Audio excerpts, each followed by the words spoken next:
Some players, even at a level reserved for the chosen few, have it. That rare combination of talent and heart. That factor that separates the good from the great. That ingredient that pushes one to victory when settling for second is more comfortable. Troy Tulowitzki has got it. And last night, he was the difference when the evening got late and the outcome hung in the balance.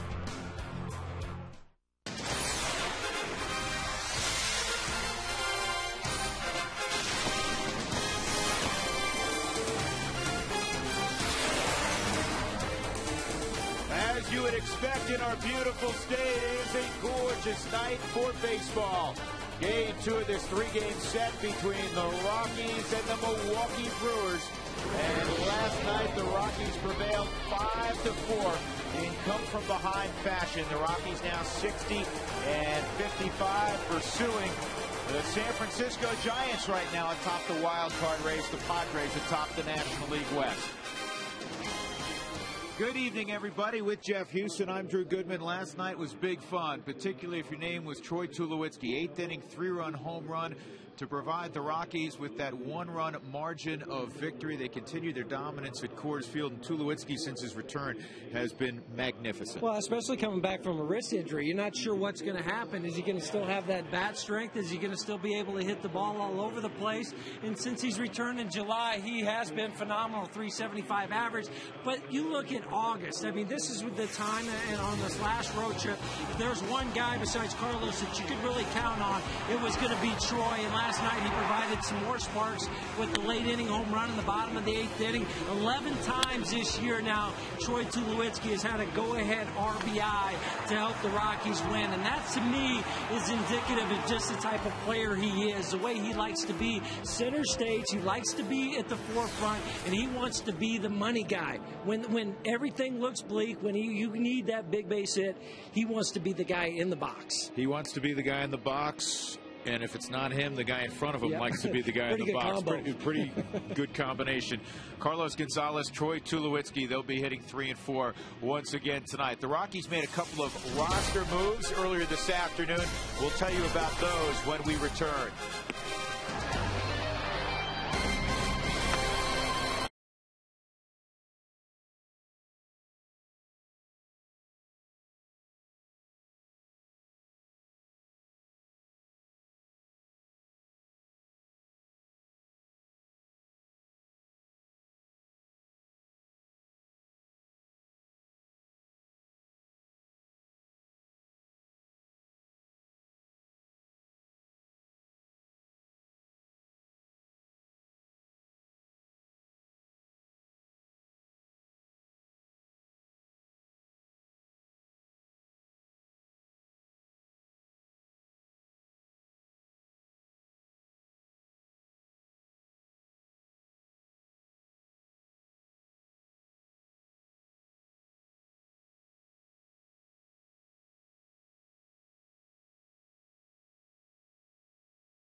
2 minutes in front of first pitch tonight. The Brewers and the Rockies. 7 matchups so far. The Rockies have won 4 of them. And welcome back to the booth with Jeff Houston. I'm Drew Goodman. Jeff Francis has been placed on the disabled list today with shoulder soreness, and Eric Young Jr. was brought up. We'll tell you about the corresponding move in terms of pitchers that will start in place of Jeff Francis. Well, I'll tell you right now, it's Yoeli Chacin. He will start for Jeff Francis in a few days. In the meantime, Eric Young was recalled from Colorado Springs. We haven't seen Eric in a while. He was rehabbing the foot injury. Jeff Francis has shoulder soreness, and that issue was addressed by Jim Tracy earlier this afternoon. He's not completely shut down for 2 weeks or 2.5 or 3 weeks. You're going to see him up and running again here, more than likely sooner than later. But when the player starts to talk to you about the fact of soreness and fatigue, those are warning signs that you need to adhere to. And especially for a guy coming off shoulder surgery, you're going to err on the side of caution. Well, and Jeff Francis is not a guy that's going to cry wolf. He's not going to be a type of guy that sits there and goes, oh, my shoulder's aching. No, if there's pain, there's a problem for Jeff Francis. The good thing, as Jim Tracy said, is hopefully it's only a 4 or 5 day thing before he can start go throw again and not lose too much as far as being able to get back out on the major league side. On the flip side, it's a chance for Eric Young Jr. to come back up. And I know some people might be saying, why not Jonathan Herrera? Well, if Jonathan comes back up, then you have to expose him to waivers. You would possibly lose him again. And with the move, corresponding move on Tuesday, they decided to bring up Eric Young Jr. for a couple days. Who knows? He goes off and gets 5, 6, 7 hits. It could be a different move than Eric Young Jr. That's the beauty of baseball. Yeah, and Eric Young Jr. will be at the top of the Rockies lineup tonight. So at least for the next few weeks, you figure to have a couple of rookies in the rotation. Esmil Rogers will go tonight. Yoeli Chacin, who was very good earlier this year, will pitch in place of Jeff Francis. Tulowitzki and Cargo, the Rockies and Brewers come up back to 20th, and Blake with us.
Baseball on FSN is brought to you by Quest High-Speed Internet. Get blazing fast speeds that won't burn up your wallet. By E470. Drive E470 today and pay later with license plate toll, or get the lowest toll rate now with Express Toll. And by the Ford F-150, it's not just a pickup truck, it's a Ford F-150. Drive one. Saturday night crowd filing into Coors Field. The Rockies and Brewers, and the Rockies just took the field in the background. And it's a nice night for some youngsters because they get an autographed baseball as they get to meet their favorite Rocky at the start of tonight's ball game. There's Ricky Weeks hitting .270. He scored 80 runs. He's also hit 23 home runs and driven in 71. He is one of the most powerful leadoff hitters in the game. Corey Hart's had a big year. Ryan Braun hitting .317 in the third spot in the batting order. Then Prince fielder Casey McGee, who's got an 8-game hitting streak. Chris Dickerson, recently acquired from the Cincinnati Reds, will get his third start in a Brewers uniform in center field. Alcides Escobar at shortstop. Jonathan Lucroy's behind the plate. And the former Rocky farmhand Chris Narveson is on the hill. And that's the lineup that Esmil Rogers will face. He's coming off a solid performance. He beat the Pirates in his last outing, went a career best 6 innings. Yeah, gave up 8 hits in that ball game. Has to rely on the fastball, slider, curve, and change. Very live arm. This guy really has that whip that you talk about for a pitcher's, and he enjoys pitching here at Coors Field. The .225 ERA in 16 innings and just a .211 batting average against. That's a good sign. First pitch brought to you by Domino's Pizza. Text keyword pizza followed by a space and your name to 95323 to receive your Domino's special offer and to be entered to win a pizza party for 12. One weekly winner will be chosen. So here we go. Esmil Rogers and Ricky Weeks. Rockies prevailed again last night 5-4.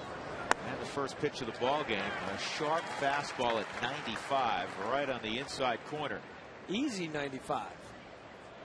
That's why, to me, that's what's impressive most about Rogers, is the way it's just everything comes up and then boom, it's out of his hand. Yeah, man, that gets on you quickly. I think that's what really surprises the hitters too. Righties are just hitting .216 off of Rogers. 76 degrees our game time temperature. Here's the 1-1. And that's fouled off at the plate, so 3 straight at 95. Ideal conditions to play a little hard ball.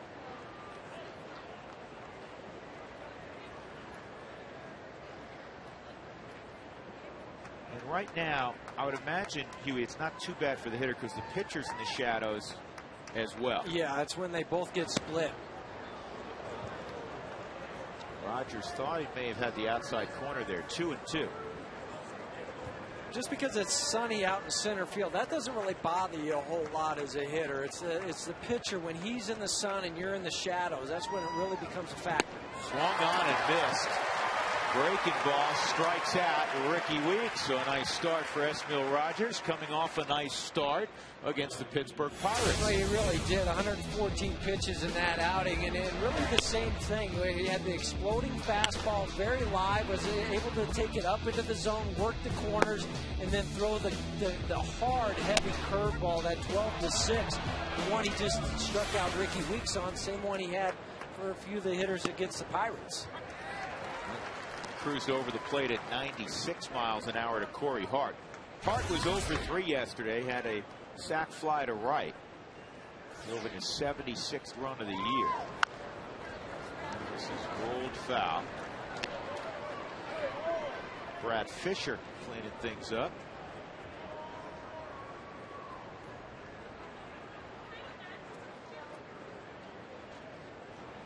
There's Fisher. Got baseball forearms, doesn't he? Popeye. Yeah. Swung on a miss. He just blew him away there. Corey Hart was tardy. That was above the hands. That's a good-looking fastball. And Bob Apodaca will appreciate that, going after a hitter up and in. Gonzalez, Fowler, and Spilborgh's in the outfield. Stewart and Tulowitzki left side. Welcome back Eric Young Jr. Todd Helton is at first. Chris Iannetta doing the catching. So a couple of punch outs to begin things, and Ryan Braun will step in.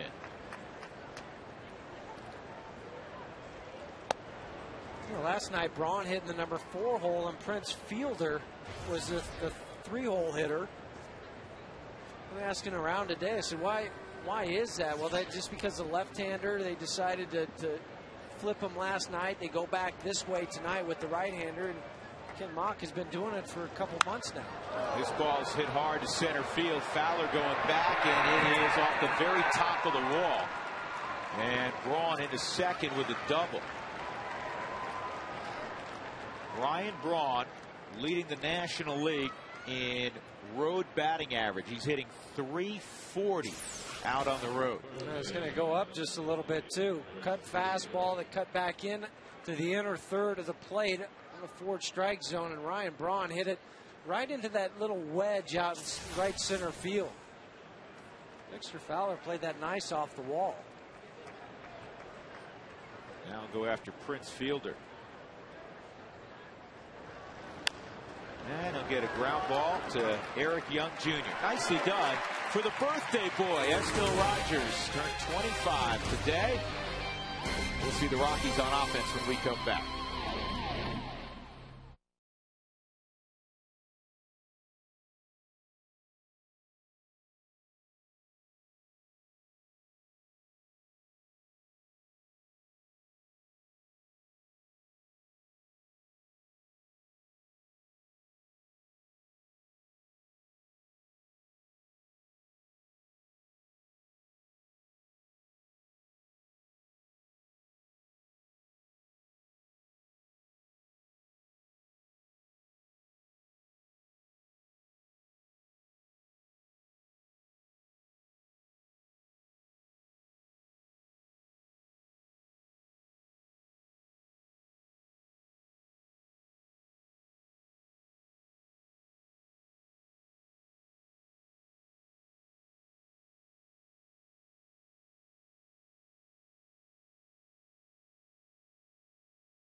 No scores. The Rockies get ready to go on offense. And there is Eric Young Jr. back in the big leagues after nursing an injury and rehabbing down in AAA. Let's take a look at the rest of the lineup this evening for Jim Tracy. Todd Helton will be in the 2-hole. And then Cargo at .324 leading the National League. Troy Tulowitzki, not enough at bats to be among the leaders, but he's having a terrific year. Spilborghs will be next, and Stewart, Iannetta. Dexter Fowler slides down to the 8th spot, and then Esmil Rogers. Todd's double last night, his first extra base hit here at Coors Field in quite some time. Chris Narveson was probably most famous in Rocky circles for being one of the players that came from St. Louis in the Larry Walker trade. Yeah, in 04, he had 4 starts with Tulsa, went 0-3 during that time, but he was part of it. And Eric Young bounces one right to McGee. He just needed to hit that harder into the ground, then it bounces over the top of McGee. Let's take a look at the scouting report on Chris Narveson. Well, not overpowering as Narveson. His fastball anywhere in the neighborhood of 86 to 91 will sit right about 87, 88 miles an hour. Throws it about half the time. Curveball, changeup, slider. And you look at the numbers. Lefty's just hitting 220 off Narveson. Right-handers, though, 315. And that's a little bit of a contrast from last year. Lefty's hit well over 300 against Narveson last year. 1-0 on Helton. And that's in there for a strike. Todd is 3 for 5 with a couple of RBIs matching up against Narveson. Narveson made a start here late last year and didn't pitch all that badly. 5 innings, gave up 3 runs. Got a no decision. Well, he just has to be fine with his pitches. Pinpoint control. He's got to work both sides of the plate because he's not overpowering. If he leaves anything over the middle, it'll get hit hard. And the first inning has been problematic for Chris Narveson. Yeah, the first 15 pitches or so, 20 pitches for Narveson. Batting average against is .350.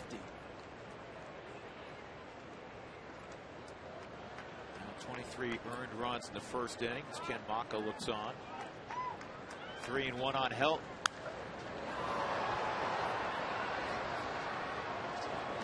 Todd last night 1 for 2, that double, and a couple of walks, scored a couple of runs.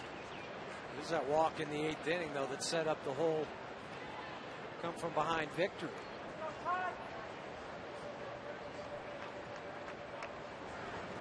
Strike 3 on the outside corner. Let's take a look at the defenders for Milwaukee. Ryan Braun, Chris Dickerson, and Corey Hart in the outfield. Casey McGee, Alcides Escobar, Ricky Weeks, and Prince Fielder in the infield with Jonathan Lucroy behind the plate. Fargo last night, 2 more hits, including a double after Helton walked in the 8th inning, and then Tulowitzki hit one over the wall. And one of the outs he made, one of the 2 outs, was a ball that you could not possibly hit any harder. It almost took Corey Hart's glove off in right field. Corey didn't even have to move. Let's take a look at the National League batting race with about 6 weeks to go in the season. Gonzalez #1 by 4 points over Joey Votto. Polanco of the Phillies down 7 points. Albert's come on. He was below 300 about a week and a half ago. And this is pulled fair to Fielder, and Narveson has a 1-2-3 start. So we'll go to the 2nd inning. No score at Coors Field. Esmiel Rogers and the left-hander Chris Narveson.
Scores, we go to the 2nd inning. Time for the Breaks Plus Take a Break poll of the game tonight. A very special night.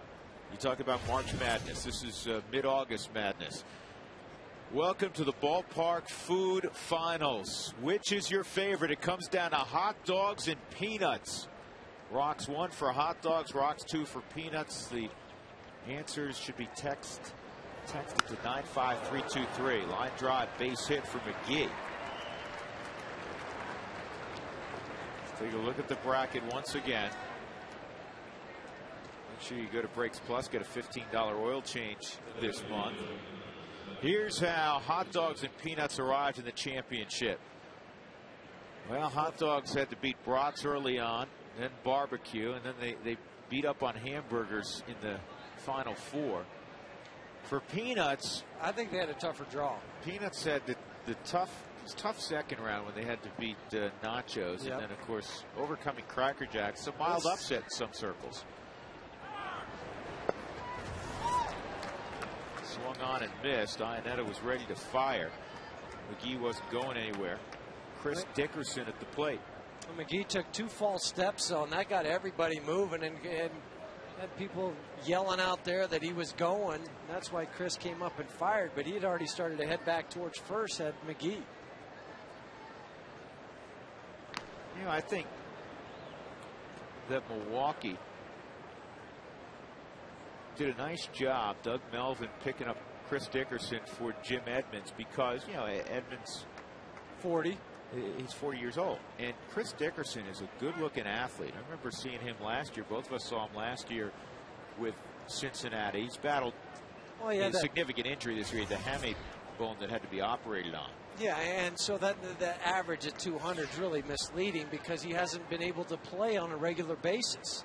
He's played 20 games. And now here he's going to get an opportunity the last 6 weeks of the season with the ball club in Milwaukee that is not going anywhere. So he's going to get a chance to go out there and kind of compete with Kane and see what they've got moving forward. But he's a very, very good athlete. He can play center field, can play some right field if he had to fill in for Corey Hart over there.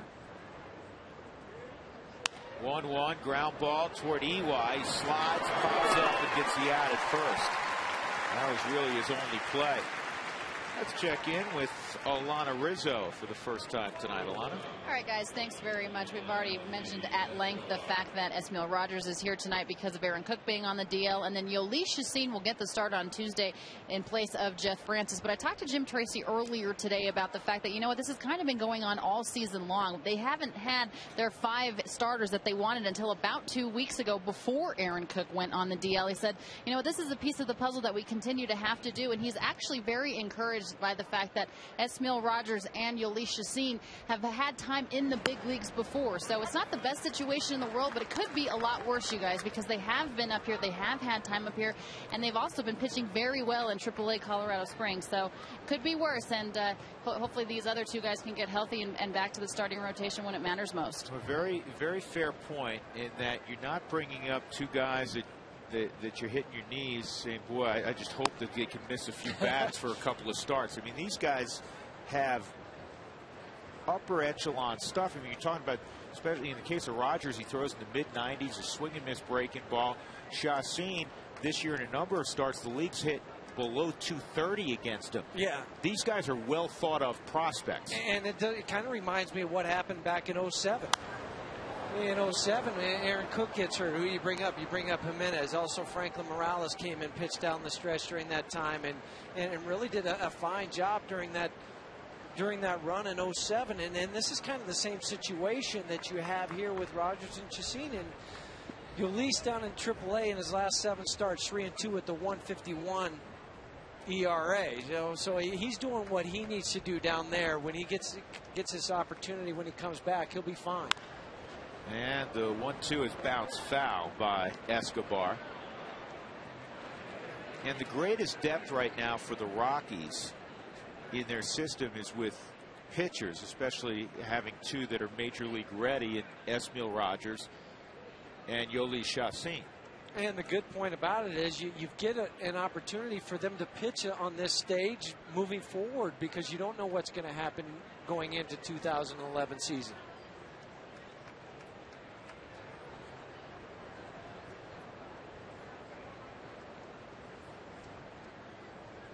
1-2 again, and Escobar's gone. Iannetta, you don't see that very frequently where a catcher has to hold a runner and then get an out, but that's exactly what transpired there. And Iannetta eyeballed McGee, made sure he had McGee moving back towards second base before going down to help. And the other thing he did too, Drew, is he really cleared himself from the runner. First and foremost, you got to block the pitch, checks the runner, but then takes 3 or 4 steps inside the base pass, so then he can make a clear throw to Todd down at first base. A lot of times you see the catcher try to throw it over the top of the runner, and they'll airmail it into right field. McGee at second base. Began the inning with a single, moved to second on a fielder's choice. Jonathan Lucroy at the plate. Slider, strike 1. Time to go outside the box with Jack in the box to embellish what Alana was talking about. This is total days spent on the disabled list by pitchers. The Nationals, they've had, 755 days worth of DL time for their staff. Jason Marquis is one of those guys. Yeah, he just came back. And then the Rockies are next, almost 500 days. It's outside the box, brought to you by Jack in the Box. And this is slowly hit. This is going to be a tough chance. That's a good little play there by Stewart and a smart play by Tulowitzki. There's always somewhere to go on the baseball well, diamond. and you're following the ball. If you're a middle infielder, you're always following the ball. So that's what Troy did. He saw that the ball was going to Ian Stewart on a little chop bunt swing down the third base line. Ian comes and gets it, realizes I'm not going to be able to get him. Troy is really just sneaking behind the runner. And if that throw might have been down just a little bit more where he would have had an opportunity to apply the tag sooner, it could have been a closer play. The other thing, too, is sometimes when you go around third and you're not prepared for that, you'll end up slipping and falling as a base runner. So now it's the pitcher, Chris Narveson. As we said last night with Giovanni Gallardo, this is not a freebie. This is far from an automatic out. Narveson, a good athlete. He's hitting .314. He's a career .273 hitter. And he takes ball one.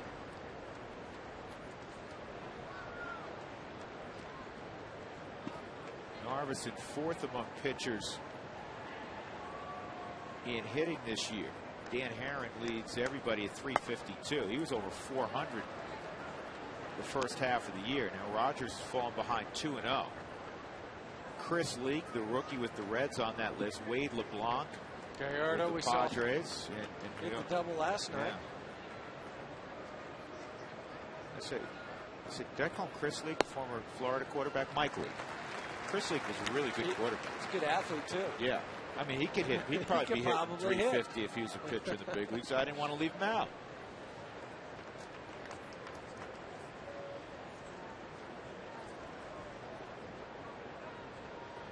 Two-one, and Tulowitzki can't reach it.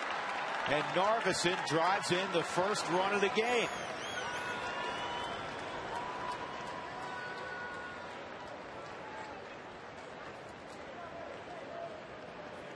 That's a big advantage. I mean, if you have a pitching staff where you have to really pitch to them, and it's not three swings and head back to the dugout. Look at Narveson helping his own cause on the Hyundai can. Yeah, very close. So Troy diving out there, is trying to reach for it. It just hit a little bit harder than what it initially looked like. But that was from falling behind on Narveson, 2-0. Second look for Ricky Weeks with two on. Hard at Tulowitzki. That goes through him. And here's the throw from Gonzalez to the plate. It is not in time. And Ricky Weeks drives in Jonathan Lucroy.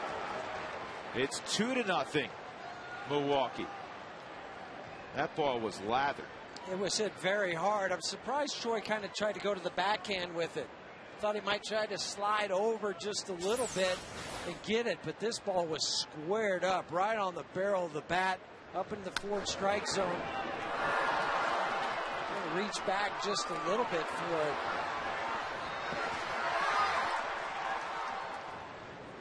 Southwest Skycam shows a slide by Lucroy just underneath the tag of Ionetta. Now Bob Apodaca comes out to visit with Esmil Rogers. One of the keys to any pitcher, particularly young pitchers, is try to minimize damage in an inning.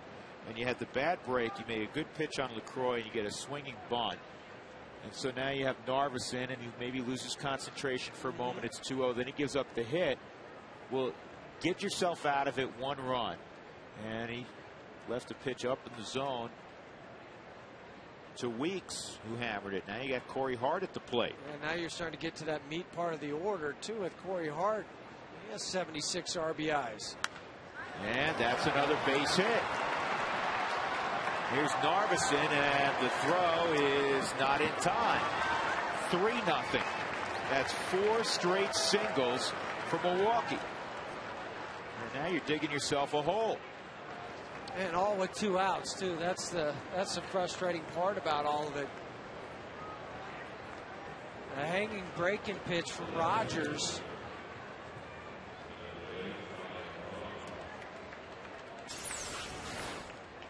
One more look at it, but it stays up enough that Corey Hart just hits it right back up the middle, came back towards the label a little bit, didn't square it up off the barrel of the bat, but still strong enough to drive it to center field. And now Ryan Braun, who doubled off the very top of the center field fence his first time.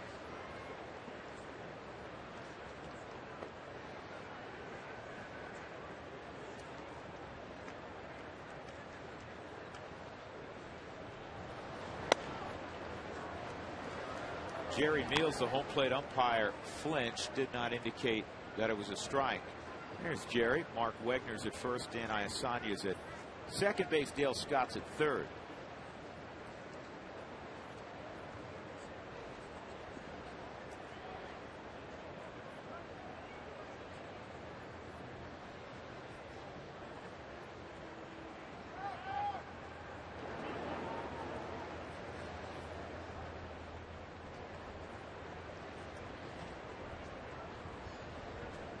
The last two RBI hits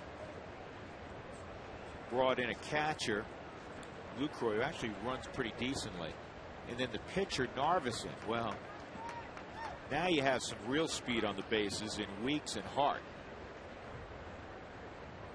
A dangerous hitter at the plate. Yeah, you're talking about one of the most accomplished hitters in the game in Ryan Braun. And he's not also afraid to take a walk, too, because he knows he's got fielder hitting behind him.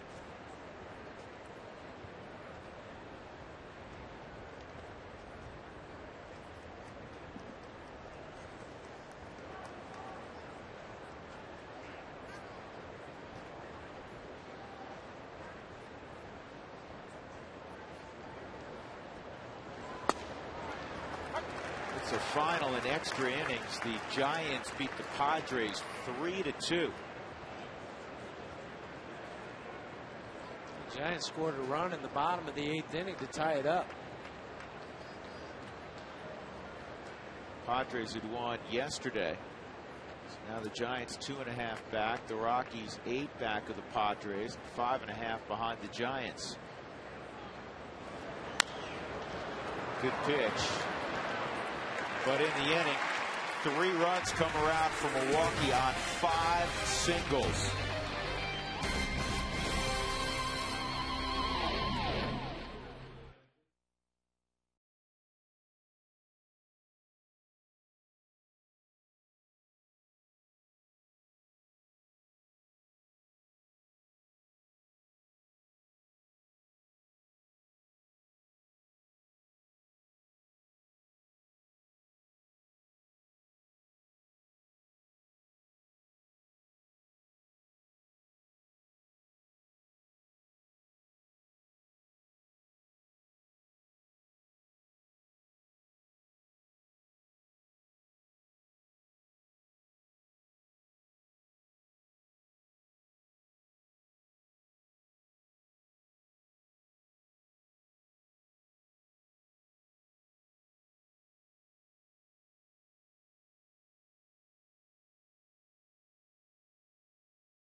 Tonight's Colorado Mining Association Power Hit of the Week. Last night, 8th inning, Troy Tulowitzki with 2 aboard, 3-run home run.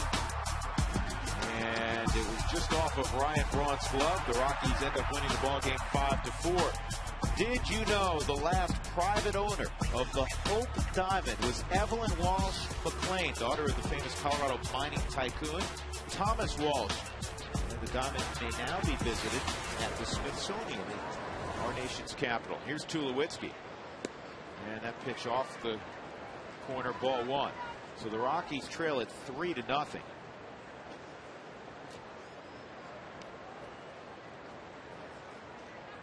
Harbison's the guy that enters the ball game, Huey, with a 5.62 ERA. Yeah, and 131 hits and 116 innings. So it's not like you're facing a guy out there that you feel like he's going to overpower you. You're going to get your opportunities to score some runs against him. That's in there, 2-1. In fact, in talking to some people with the Brewers, not necessarily players, but people who follow the Brewers on a daily basis, when Gallardo does not win, yesterday he started and pitched well, but obviously the Rockies came back and won the baseball game. It's somewhat deflating to the club because he's their guy. He is their and ace. There's an enormous drop-off from Gallardo's talent level as a starter to whoever you want to choose number 2. Well, maybe number 2 would be Randy Wolf. Right. And then you go down from there. You got Dave Bush. You've got Manny Parra, who's going to throw to Mo. You got Narveson. So it falls off pretty steep off the cliff. And this is popped up. Escobar. 1 out. Who wants tacos? Fans, remember when the Rockies score 7 or more, go to participating Colorado Taco Bell locations the next day between 4 and 6 for your Rockies taco special from Taco Bell. We'll bring up Ryan Spilborghs.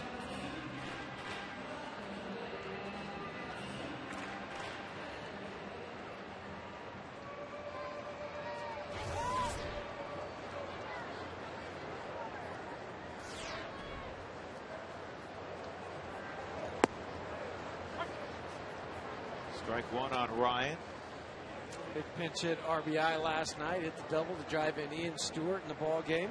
That made it 4-2. You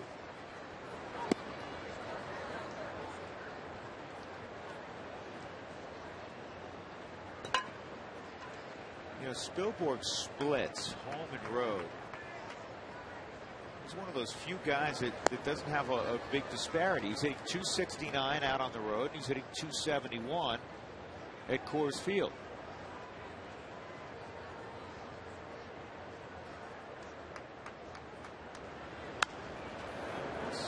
Huge foul. 2 balls, 2 strikes.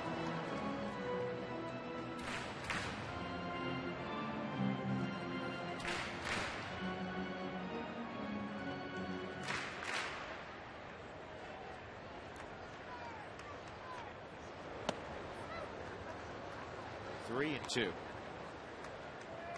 Carlos Gonzalez hitting 377 at home. Out on the road, he's respectable, very respectable, 276. Troy's are about the same. This ball pulled toward the hole and on through. So Spilborghs has the Rockies' first hit with 1 out here in the second in front of Ian Stewart. Hey fans, the first 15,000 of you through the gates tomorrow will receive a Chick-fil-A mini moo and coupon.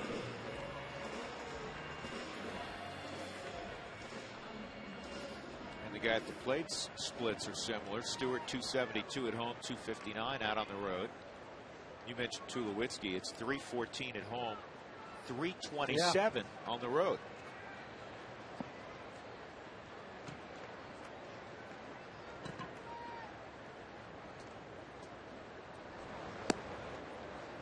Stewart takes strike 1. Stewart 2 years ago tore up left-handed pitching. The last year and a half,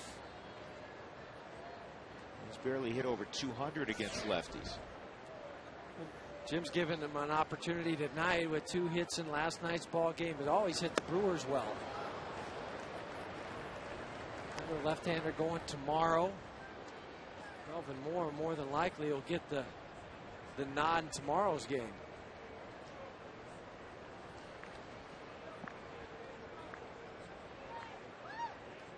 Melvin of the grand slam against the Mets a few days ago. And Stewart's gone on 3 pitches. 2 outs, and that'll bring up Iannetta. Second strikeout for Chris Narveson.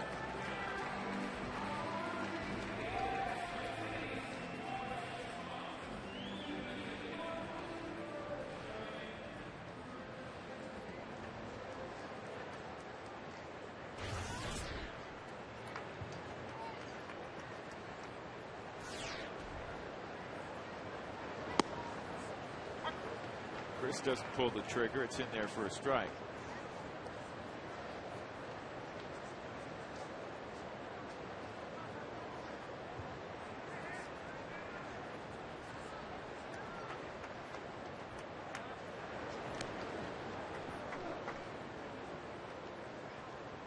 There will be some opportunities to run, especially with guys like Eric Young and Dexter Fowler, because Narvison's move to first is average at best.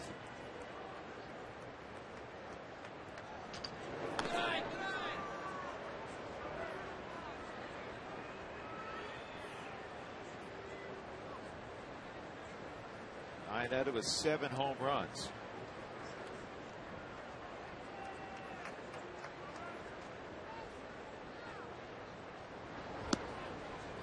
Outside, 1 ball, 1 strike. That's a pitch you really have to lay off if you're a right-handed hitter. That changeup that he tries to fade away from you, working off the plate. We saw Santana have the success with it the other day. Santana has a better changeup than Narvison, but the same principle. And strike 2, 1-2.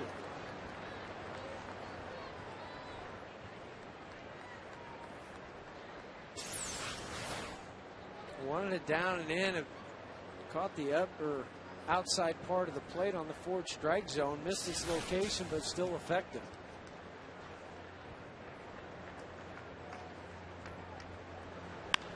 And a ground ball to short.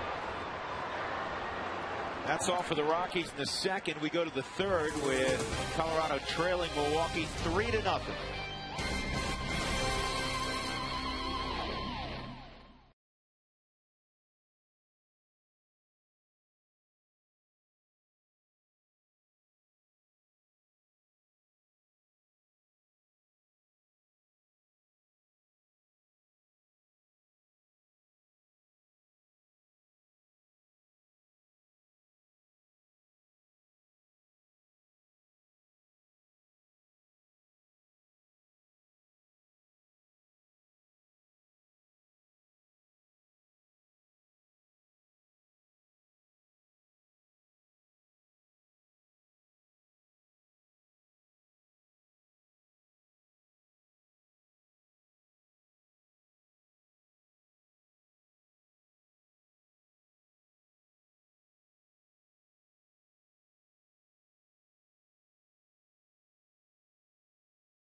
Uncensored, real people, real comments on the all-new Hyundai Sonata. Visit your Colorado Hyundai dealers today.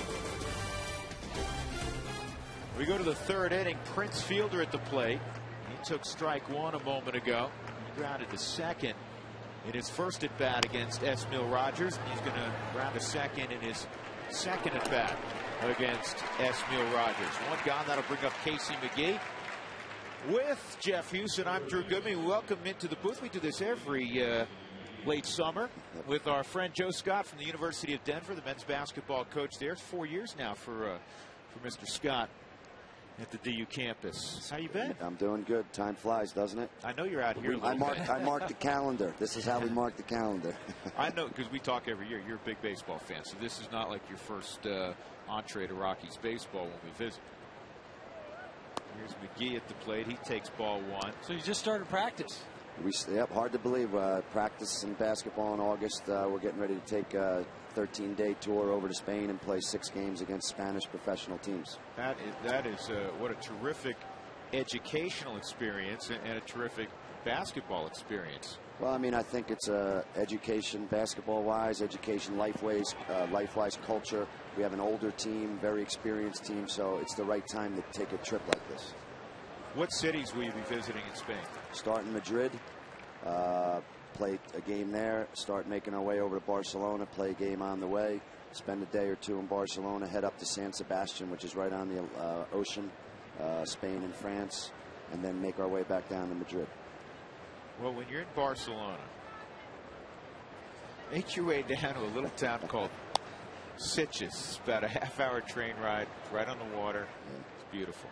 Kids will enjoy it. We're going to do all that. We have a couple of different tours set up depending on the city we're in, and whether it's a museum, whether it's going to a nice little small town. So, may have a play, and then again, he may not.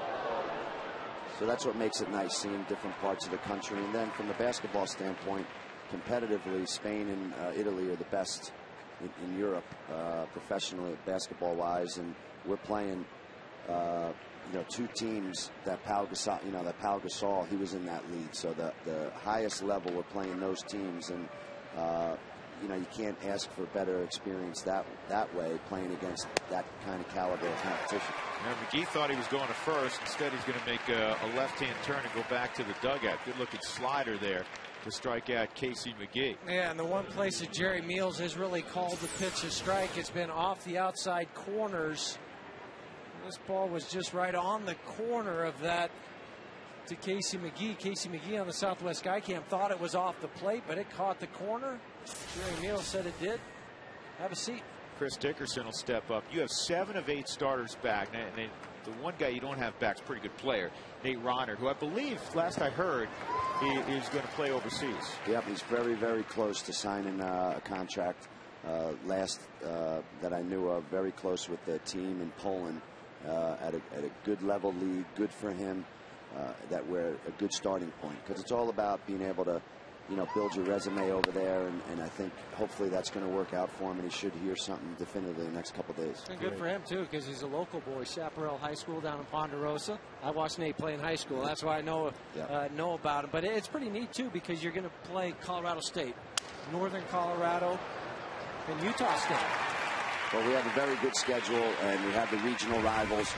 We've won 15 in a row at home, and we have those games at home. So, we're going to be pretty good, and we're challenging ourselves this year with a much harder schedule. So, Joe, stick around for a half inning? We'd love to, guys. Good deal.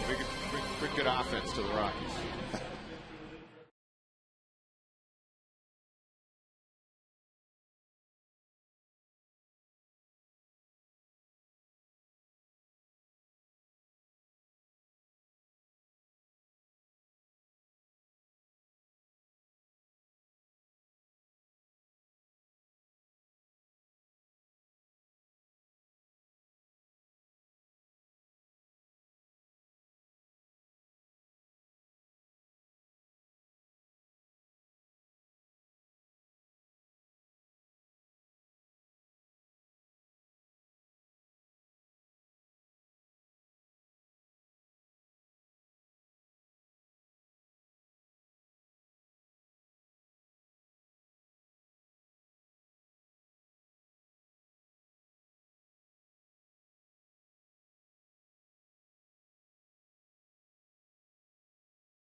Brewers got 3 in the second on 5 singles against Esmil Rogers. It'll be 8-9-1 for the Rockies here in the bottom of the 3rd inning. Dexter Fowler, for the first time this year, hitting in the 8th spot in the lineup. He's hit either first or second in all of his starts till tonight. He'll be followed by Rogers, and then the top of the order occupied tonight by Eric Young Jr. Joe Scott is our guest in the booth, the head basketball coach at the University of Denver. It's got to be a good thing to have 7 guys back. You were mentioning right before the break the nice run you guys have at Magnus Arena, and it all begins with defending the home floor. Well, no question. We've been 15 in a row, like I said, at home, 27-4 over the last 2 years. So obviously home's a very good place for us, and when you bring back 7 experienced guys that won 19 games, the future looks pretty good for us, and we're taking this trip because of that, and hopefully we're going to take advantage of it. And how many kids are you bringing in now this year? We have 1 freshman coming in, a kid from Dallas, Texas. He's going to be coming on the trip with us. He's a 6'6", long-armed, athletic, sort of, something a little bit different for us that we need. So as we continue to go forward with that experience, from a coaching and recruiting perspective, you can really begin to plug in the pieces that you need, not just from when we got there. Hey, we need everything. Now we just need a little thing here and a little thing there, which, again, lets us focus really in on what's going to make us get better this year. Well, when you look at the Front Range, and we've discussed this before, I like to see all the Front Range schools play each other, between, Air Force, which program you know very, very well, obviously, University of Colorado, Wyoming up north, UNC. Tad Boyle's now moved from Greeley to Boulder with Jeff Gazdelek going to Wake Forest. There's a lot of good programs. You go further down the road to Albuquerque and New Mexico. You go over the hills. You have Utah and BYU. Utah State's coming in. Stu Morrill's club. Yeah. Well, and they're a perennial power. Well, out of the last 10 years, they're one of the top 10 winningest programs in the country, and they're coming in to our place, home and home series, and like we talked about, we have Colorado State coming in. We're playing Northern Colorado at home. We're going to Wyoming, so I think it's set up, and hopefully. With Tad going to Colorado, I'd really like to see if we can balance out the schedule in terms of, the locals home and away. I've already talked to Tad. Stay fair and get out of the yard. You got out of the yard and didn't stay fair. Sometimes, Joe, you can talk to the baseball, and on occasion it will listen. It works occasionally. Sometimes you can twist your body and your hips too, and that works too. Or Carlton Fisk. Exactly. Wave your arms a little bit. Yep. But hopefully Tad, I talked to him this summer, and, we have a pretty good relationship, and hopefully if we can add that in there, then I know that would be good for our program and in the entire Front Range. I was at a ball game a couple of years ago when DU and UNC really got after it at your place. Yeah, they've gotten better, obviously. He did a good job there. We continue to improve and get better, so I think any time teams get better and you play each other every year, that's how a rivalry is built. It's hard to build rivalries when you're not that good or the team you're playing is not that good, and that's why it's important that we continue to get better. If they can keep getting better, it's just raising the level of play in the area, and that's why I feel good about our program. We've got 11 wins, 15 wins, 19 wins. We have tons of guys back. I think we're going to have another good year, and that's how you build excitement for college basketball, by being successful. 2 gone. That'll bring up Eric Young Jr. Well, a portion of the schedule you can see right here on FSN Rocky Mountain, and we've been involved with DU Athletics for a number of years. The hockey side with George Gwozdecki and your program as well, and the ladies program. So that's exciting. But if you can't catch it on the tube, and you talk about a great family value. For me, it's literally about 8 minutes down University, 10 minutes down University. Magnus Arena, great arena. It's fun atmosphere. It's family friendly. Close to the action. Yeah, it's a great arena, and as you say that, like I said earlier, and we win a lot there. And you win a lot, absolutely. That's what makes for a really good atmosphere as we continue to build this program. But you're right. The great thing about our school and our university is where we're located. Anywhere in this metro area, you can get to Magnus Arena very, very easily. And like you guys just said, I mean, great seats right there. Very affordable, and I'm biased, but pretty good basketball, and I know our guys play hard and compete hard and share the ball. That's a fun thing to watch with your ball club. They get after defensively. You know what I'm impressed with, Joe? Because I know you a little bit.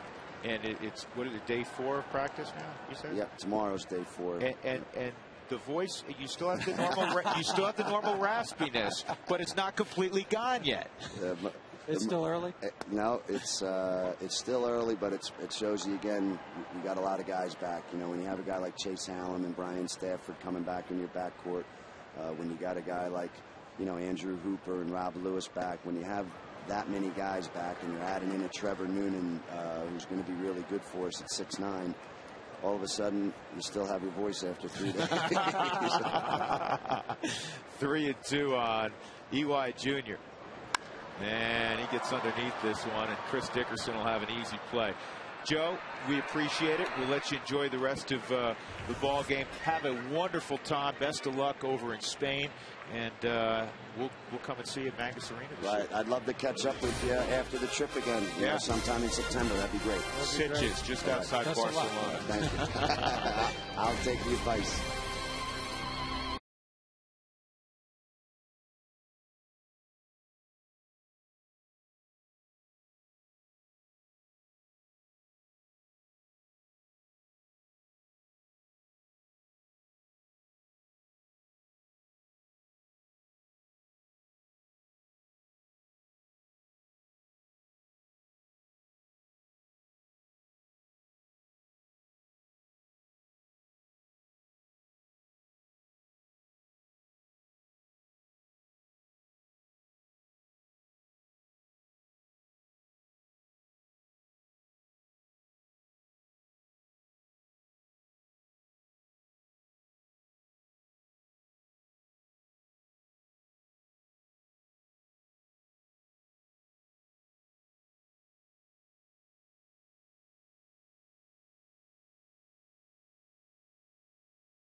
Three 3-0 Milwaukee leading top of the 4th inning on a pretty night at Coors Field. Again, our thanks to Joe Scott, the head basketball coach at DU. Here's our AT&T trivia question. Who are the 2 second basemen in Brewers history with 15 home runs and 15 stolen bases at least in one season? That almost got Alcides Escobar. Ball 1.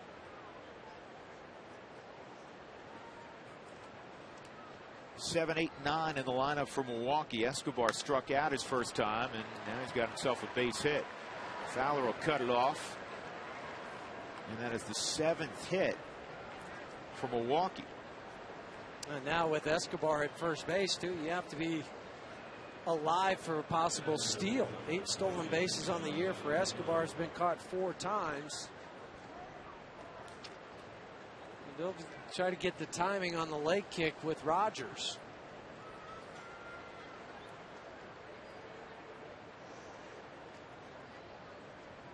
I wouldn't be surprised. Yeah, I was going to say if they throw over a couple times, try to step off the hold, all of that, and maybe even a pitch out first pitch.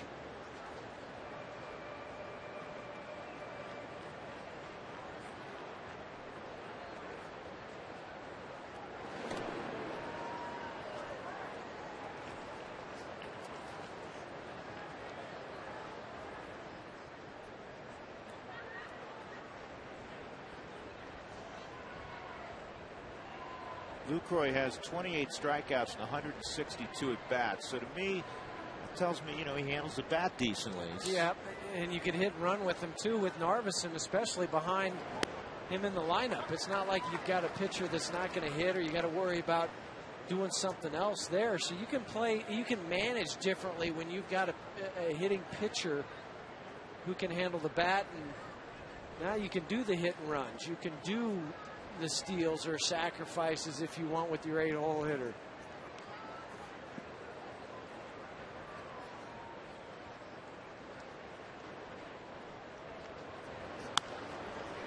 It's a pop fly to right field. Spilborghs will make the play, and that's the first out in the fourth inning.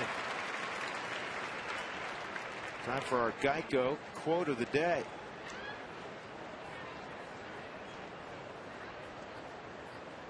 With Chris Narveson coming up.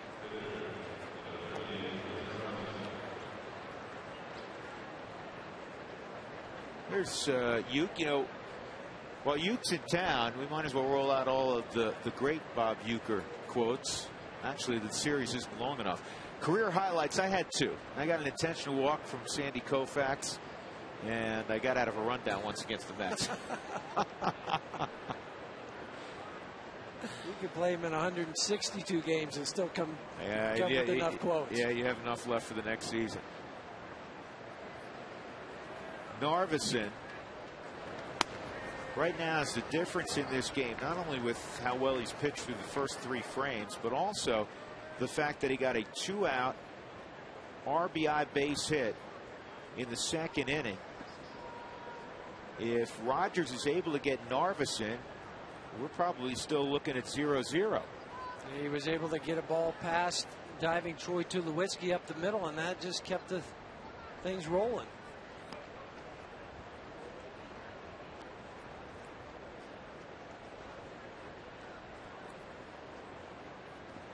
That was the 21st run batted in for the Milwaukee pitching staff this year, which is the most in the league.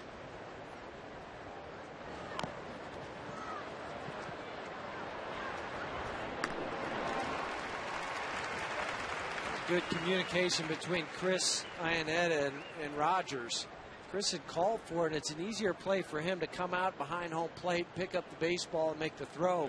Then you have the pitcher coming in and trying to make this. Chris calls it, puts his hands up. Fortunately, Rogers stopped at the last moment. Otherwise, it might have been a collision.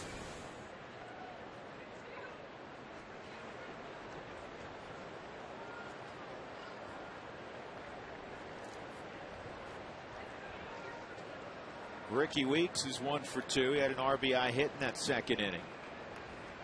He struck out in the first. 3-0 Milwaukee.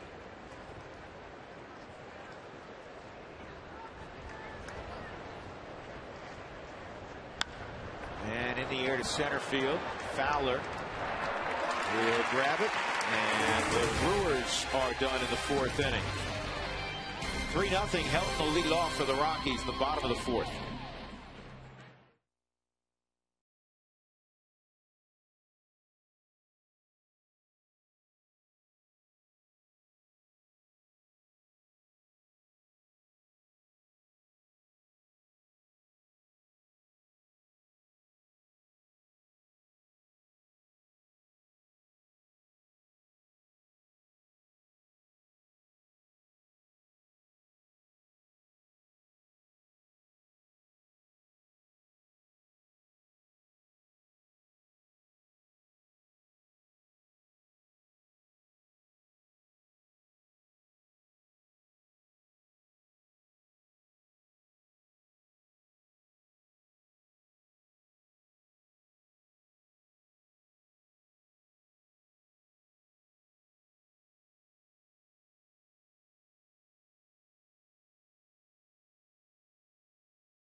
3-0 Milwaukee. Tonight's Fast Cash Sideline Report brought to you by Fast Cash Gold Centers, where you'll always get 40% more for your gold. Let's check in once again with Alana Rizzo.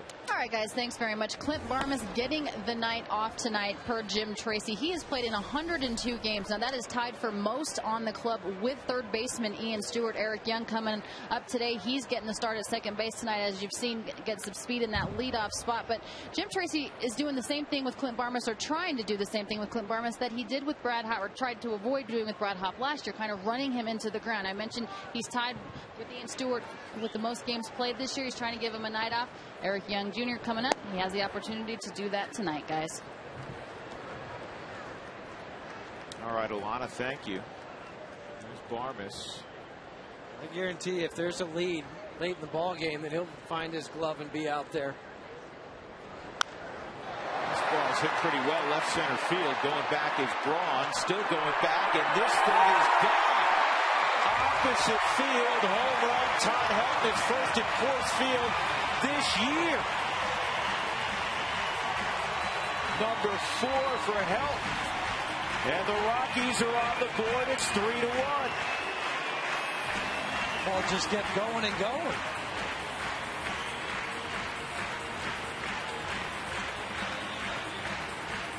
I can't recall the last time he hit a ball out in that part of this ballpark. That's a long way to the opposite field. That's a great sign. And that's a very nice sign. Gets a high leg kick up. Fastball away from the head down, and then just drives it that way over the head of Ryan Braun in left center field. Kind of gave it that pose just for a second that I might have got that, but it's just so far out there. I thought it was going to be off the wall, and it kept going.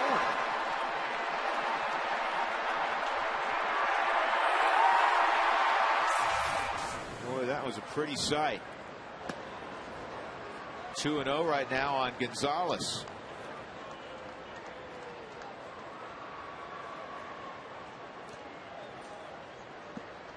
See if that gets the Rockies going. First home run against the lefty this year also for Todd. 3-0 on Cargo with Tulowitzki on deck.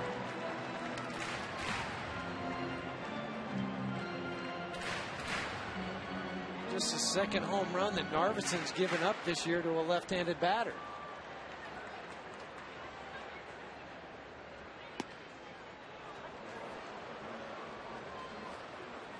That is career home run number 329 for Helton. Which breaks a tie held with Sean Green and Mo Vaughn for 95th on the all-time home run list. Here's the 3-1. Outside, ball 4. So just the 21st walk for Carlos Gonzalez this year. Maybe Narvison a little bit rattled. Here comes Tulowitzki. And nice patience from Cargo, too. To go up there and not get over anxious. As a hitter, a lot of times after the guy before you hits a home run, you want to be that guy that goes up there and hits another one, but he wasn't going to give him anything to hit. So he went ahead and took his walk. Tulowitzki popped to short his first time. Troy 2 for 5 lifetime against Narvison.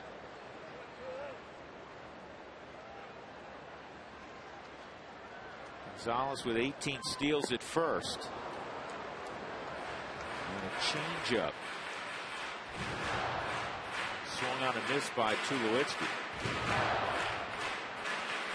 Troy needs 21 plate appearances to qualify for being among the league leaders in hitting. So it'll take him a while to catch up. Line shot, get back. And this one goes past Prince Fielder. Fielder's toward a second, is not in time. It'll be a throwing error on Escobar. And now the Rockies have a runner in scoring position with one out, and Spilborg's coming up. A 16th error now on the season on Escobar. The line drive off the bat of Troy, and then Escobar tried to make the throw over to first base. Oh, was hit right on the money, but the off-balance throw. Once you start to fall back onto your heels as a shortstop, there's no way you should try to even make that throw, and Carlos Wise went down to second and was safe.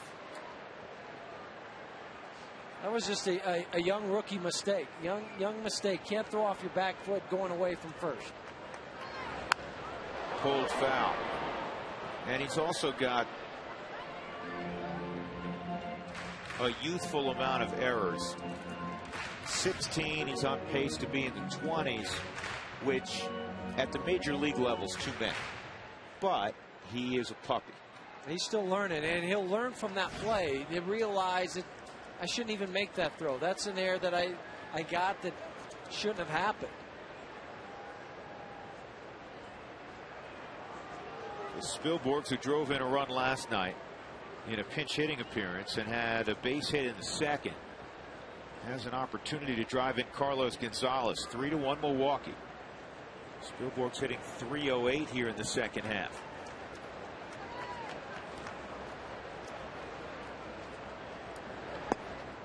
And that's in there for a strike. It's 0-2.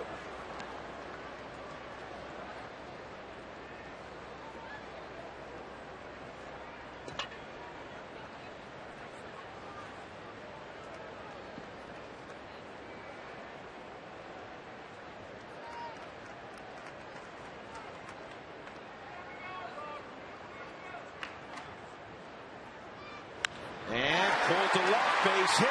Gonzalez will come home with the Rockies' second run. On an 0-2 pitch, Ryan Spilborghs delivers. 3-2. Now think back to the era of Escobar allowing Carlos to get to second base.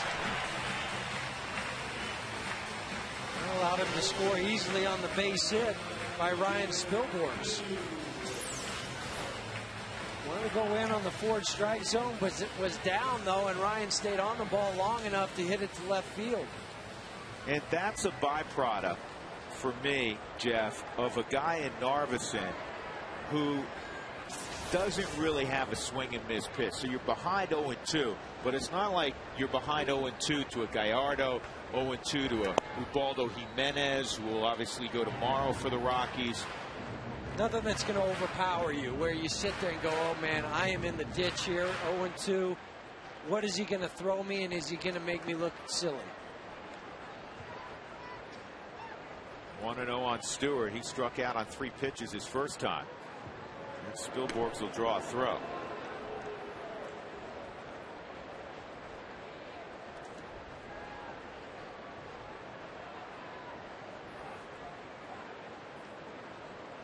Three runs and 7 hits for Milwaukee. 2 runs, just 3 hits for the Rockies. 1 out in the 4th inning. And this ball lathered foul. That was hammered. That's getting the barrel of the bat through the zone. You see Ian take some of those fastballs inside. That time he didn't take that one. He showed him what he's got in there. I'd be shocked if he tried to come back in with another fastball there.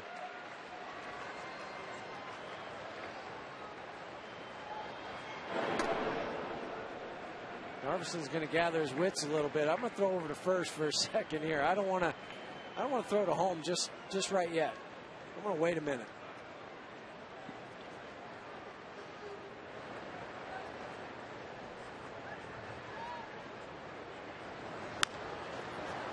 And this one's pulled foul. 1-2.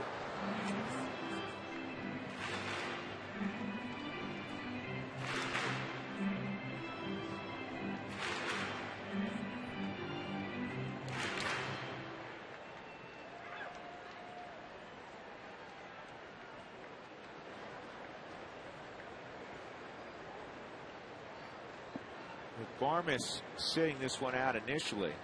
It's the 105th ball game for Stewart. That leads the club. Barmes at 104. This is a base hit right center field. Spilborghs will go first to third. Third hit in the inning for the Rockies. And the tying runs 90 feet away with Iannetta coming up. We talk as hitters that you have to make adjustments. Ian Stewart made an adjustment on this breaking pitch from Narvesen. Out of the hand, top 12-6 breaking pitch on the Hyundai cam. And Ian Stewart really slowed his swing down a little bit. He didn't get so quick through the zone and he just slowed his body down to allow the barrel to get to that point where the baseball was, and he dropped it into right field.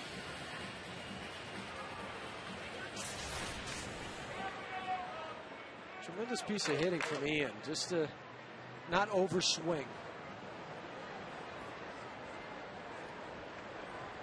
Iannetta grounded to short his first time up. And this ball gets away, and that's huge. Stewart to scoring position, double play, no longer a possibility. And on the wild pitch. That's an easy read for a guy at first base with a runner at third base, because the catcher's first priority is to block the ball. Then he's going to come up to make sure that that guy from third is not going and trying to score. So at first base, you see him drop to his knees, just like Jonathan did there, and you can take off immediately because he's not going to throw the ball down to second base.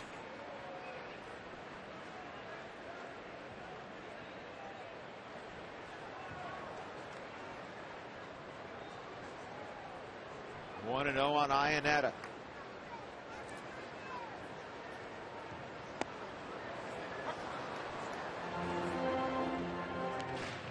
Chris hitting .250 against lefties, .190 against righties.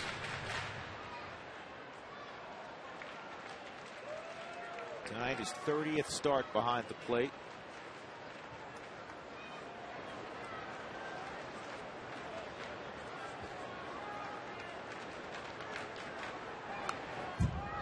One and two.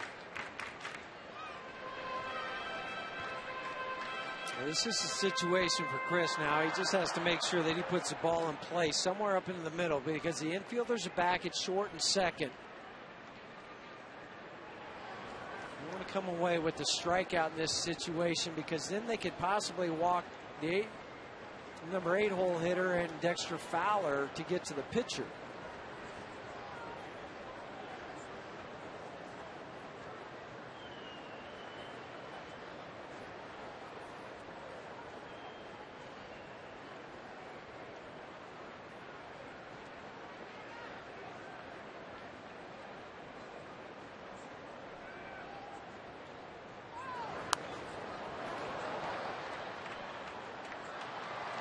Well, for Narveson, if you're going to come in when you don't have an overpowering fastball, you got to make sure you get it really in, or you cut it a little bit.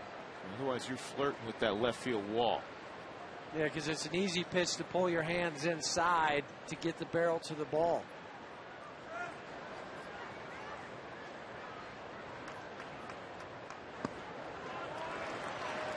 It's a wonderful time to be a hitter. As for Chris Iannetta facing Narveson 2-2. All the pressure's on Narveson. If you get it in play, you're going to tie up the game. And he's not overpowering. We've mentioned that a number of times tonight already. So that makes it easy as a hitter when you're standing in that box. Just saying, just put the ball in play. Inside 3-2. Pitch just missed on the forward strike zone. That was the right call from Jerry Meals. At first blush, it looked like it might be a strike.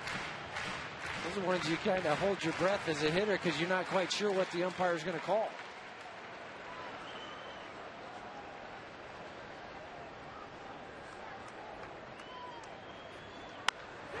To short, it took a funny hop, and crossing over is Stewart.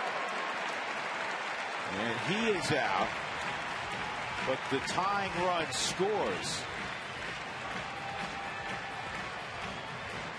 A base running mistake by Stewart, because that would have been interesting, even though Iannetta is not exactly a speedster. It took a funny hop, and now Escobar's on his backside. He really may have only had one play. That was his only option. Once he went that way and had to come up and make the short throw, the only option he had was to third base. He got caught in no man's land. This wasn't a very good base running play. But the game is tied at 3 as Fowler hits here with Iannetta at first.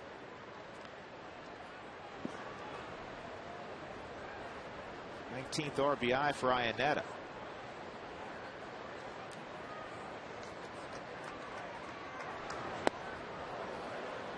Let me ask you a question. Knowing Dexter's a young player, developing player, and we've seen how exciting he can be, how talented he is. Would you like to see him bunt more? Once or twice a game, I would like that. If not every game, every other game, though. I would like to see him. Now, with 2 outs, maybe not, because you got the pitcher on deck. Try to hit a double. But there's been a number of times where I felt like he could try to lay down a bunt. Utilize that speed. Push a bunt towards first base from the right side. Drag one from the left side. But that's still part of the learning process for Dexter, trying to figure out what type of player he is. Yeah, tonight's a little different because he's batting in the 8th spot, which ordinarily he's batting first or second.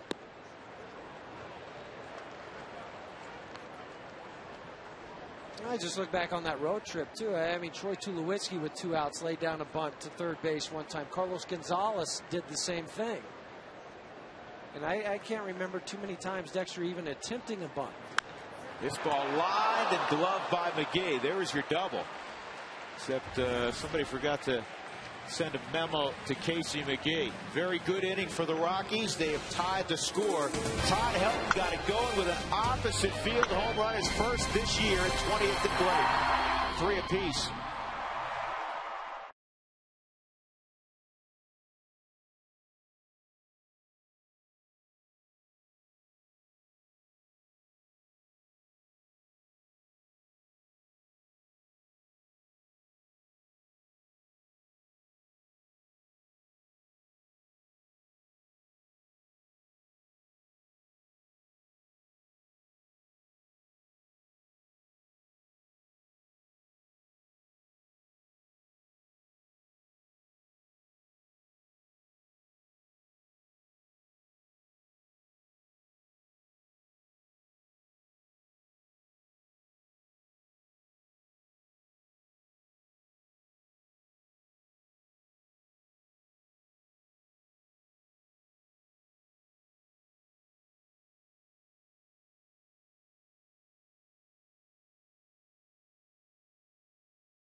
Of the week, Todd Helton hit a 2-run home run at Pittsburgh. And Melvin Moore's grand slam at New York as the Rockies beat the Mets, came from behind to beat the Mets. The only ball game they won in New York. And then the game-winning 3-run home run last night against the Brewers for Troy Tulowitzki. Clutch plays of the week brought to you by AMCO, AAMCO. Well, the Rockies down 3-0 in Milwaukee have caught the Brewers as we go to the top of the 5th inning. Drew Goodman, Jeff Houston, Alana Rizzo, Corey Hart at the plate. And he takes ball 1 from Esmil Rogers. 1 for 2 for Hart in the game, and an RBI hit in the second.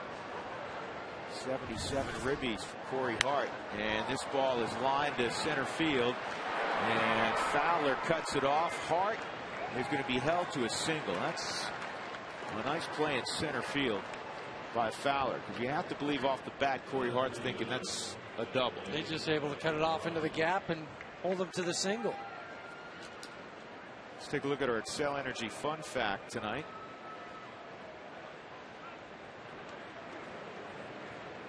Colorado and Milwaukee combined for 12 doubles last night. That's the most in a big league ball game this season. A major league record for combined doubles in a game, 23.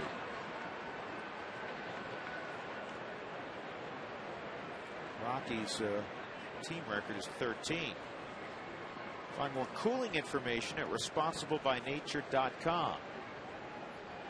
Ryan Braun a double and a ground ball to short. Slider low.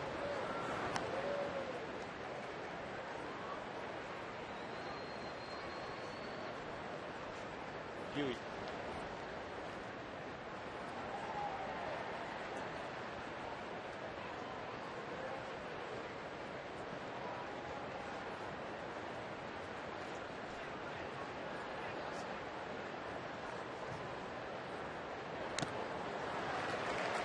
ball, 1 strike. I like that call from Chris, too. Go back with the back-to-back sliders to Ryan Braun. Ryan Braun, the first Brewer ever to be selected to 3 straight All-Star games. Some pretty good Brewer players. Robin Yount, Paul Molitor.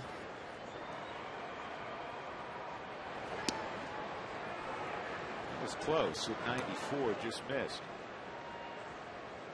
You know, despite the 8 hits he's allowed, the pitch count is excellent. Just 55 pitches for Rogers. Yeah, you'd think it'd be up in the neighborhood of 75 or 80 after giving up that many hits, and the way that second inning kind of spiraled out of control.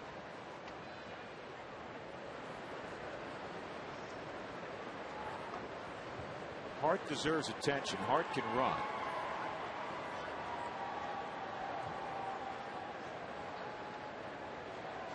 Nine of 11 stealing bases. 2020 man a couple years ago.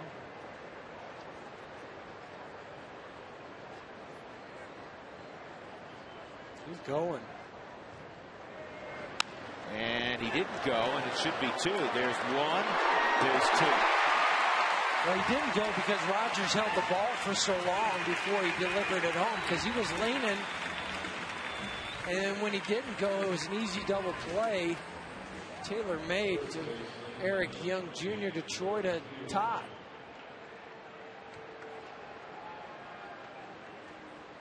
Now to bring up Prince Fielder, who twice has hit the ball at Eric Young Jr.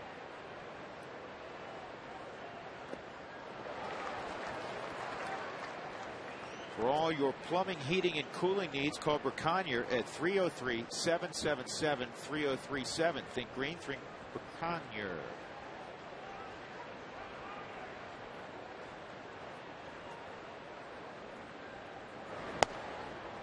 Fastball rides away.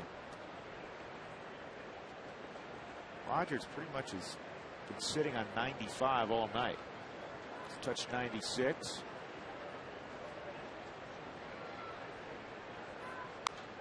And a pop-up foul and out of play. The sliders has been right where it should be, too. 10 to 11 miles an hour slower than his fastball. That last pitch was 84 miles an hour, and that's what you want. Tremendous numbers from Rogers. Even that second inning was just 21 pitches. Of course, a lot of those base hits were on the first or second pitch, but still only 60 pitches now. He went, didn't he? You got to tag him. Just tag him. Or throw to first. Fielder never left the batter's box. Jerry Meals said he went around. Good solid inning for Rogers, tied at 3.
today by Loveza.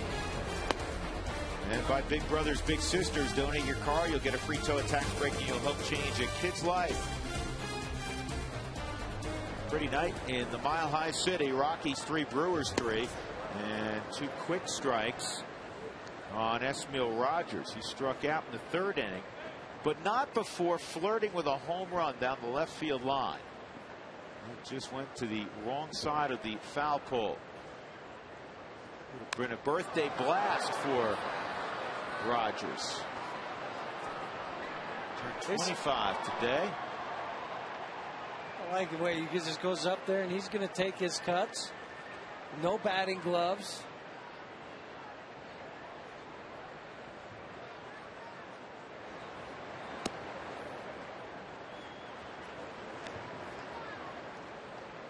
We ran a great line Rogers had about why they converted him from shortstop to the mound in his last start against the Pirates. He said, I was a 300 hitter. I hit 100 my first year, 100 my second year, 100 my 3rd year. And with an arm like that, why not move to the mound?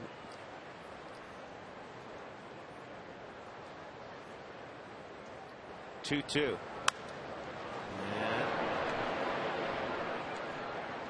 That's a little bit foul. We did a little piece on the pregame show about guys that converted from being an infielder to a pitcher. Of course, Trevor Hoffman, Tim Wakefield. Guillermo Mota. This is to short. Escobar with good range, 1 out. And on occasion you see it happen the other way. Rick Ankiel may be the most notable right now. Time for our AT&T trivia question. We're looking for the second baseman, the 2 second basemen in Brewers history to hit more than 15 home runs and steal more than 15 bases in a season. Well, we did it with E.Y. Jr. at the plate because his dad did it with the Brewers in 03. 15 home runs, 25 bags. And Ricky Weeks probably a lock to do that every year for a while. 16 home runs, 25 steals in 2007. And this year for Weeks, he's got 23 home runs and 7 stolen bases. So you can get there with stolen bases. As long as he stays healthy. That's just been Ricky's problem the last couple of years. The different wrist injuries.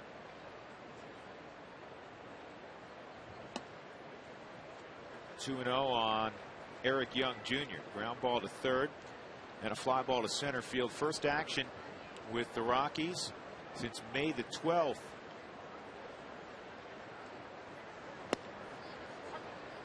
He said after about the first week coming back off that injury, his legs were a little sore, but the last 2 or 3 he said that it had no problems whatsoever. Well, the batting average bears that out. A 387 batting average his last 9 ball games with the Sky Sox. 5th inning, tied at 3. On the ground to 3rd. McGee bobbles, and if you bobble twice, you've got no shot with Eric Young Jr. running. So an error on McGee, and now with 1 out, Jr. is aboard. The 13th error on the season now for Casey McGee, and I guarantee you the reason he made this error is because he knew Eric Young Jr. was running, and he's a fast runner, so he tried to pick everything up just a little bit faster, pulled his head, pulled his glove, and once you do that, you might as well just eat it. 2 factors. One you mentioned, the fact that he knows Eric Young Jr. is running and he can fly, and the other part of it, he knows that Eric Young Jr. is going to run all out. Right. He's not going to pull up 20 feet from the bag. He's going to run hard all the way through it, so you better get that ball and get rid of it. Casey forgot the first part to catch it. Yeah, there's some fast guys that don't always choose to run fast. That's in there for a strike on Helton, 0-1. Take a look at our Coors Light Cold Hard Blast. Last AB for Todd Helton. He drives one to deep left center field. And the baseball gets on out of here. His first home run at Coors Field this year. His first opposite field home run this year. Number 329 for Todd.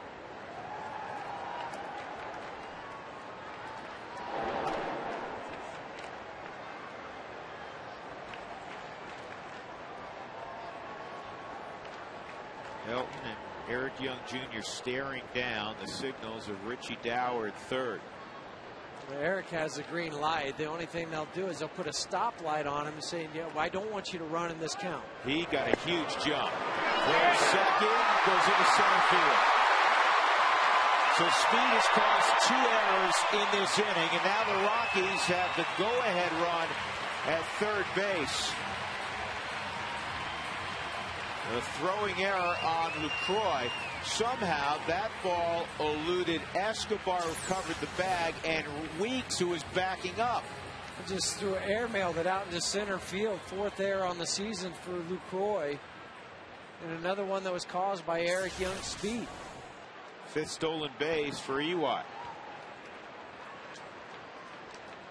3 errors on the Brewers. They bring the infield in here. Outside, 2-1. Elton's home run provided Todd with his 20th RBI this year. And he has a chance to have a multi-RBI game. Driving the go-ahead run here in the bottom of the 5th.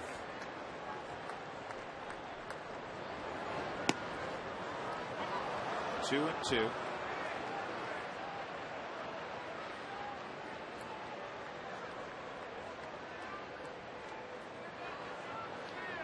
Todd's last home run at home came against then Brewer Jeff Suppan. So the last couple home runs against the Brew Crew. 2-2.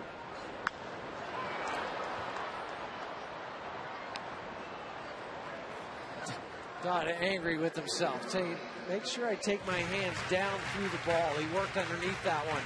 Got that front elbow going the wrong way instead of going down towards the ground. It went up towards the sky. He was just telling himself, make sure you stay down through it.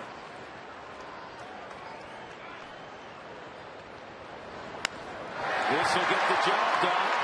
Braun in left field makes the catch. Here comes Z.Y. Jr. 4-3. Help with his second ribby of the night.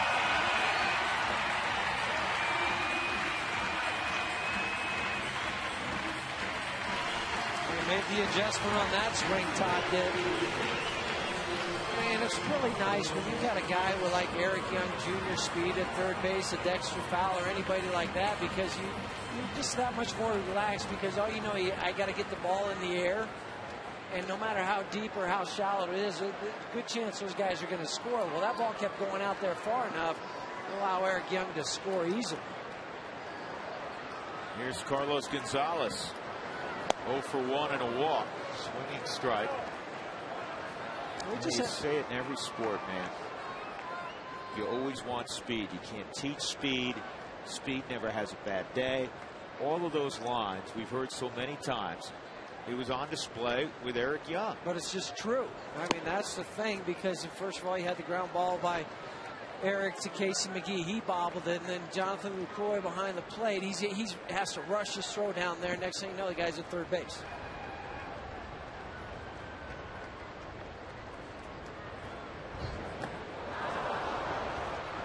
Cargo fooled badly there. It's 1-2.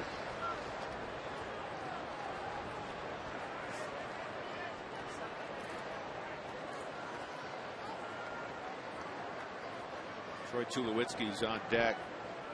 Asked last night about how well he's been hitting since coming off the disabled list. He deferred everything basically to Gonzalez. Boy, I haven't seen Cargo having a bat like that in a while. He fouled that off. The Brewers were heading to the dugout. Cargo, I think, thought he was heading to the dugout also, but Jerry Meals, the home plate umpire, said no, he got a piece of that. We'll get a look from the Hyundai cam to see where exactly he hit it. Might have been just right off the end of the bat. But what you do as a home plate umpire, you listen for two sounds. One was off the bat, the other one was in the dirt.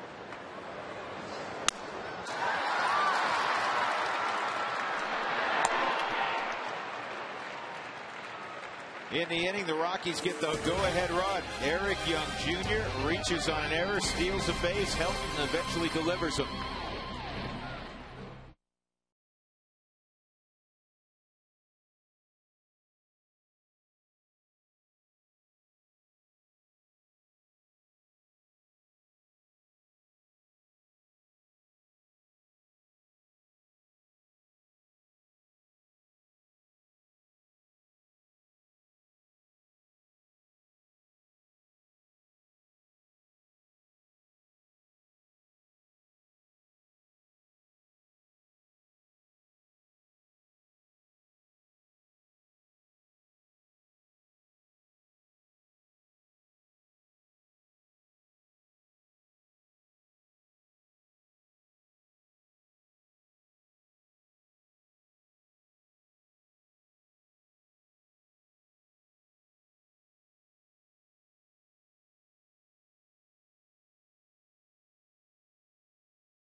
The Rockies trailed at one point in this game 3-0. Esmiel Rogers in the top of the 6th will face McGee, Dickerson, and Escobar.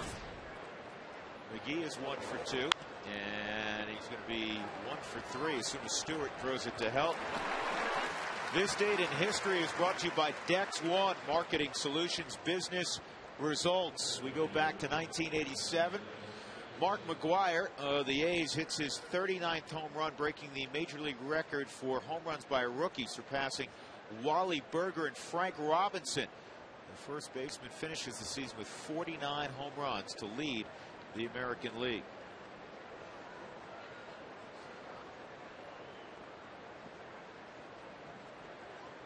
Rookie of the year that year, too, in the American League.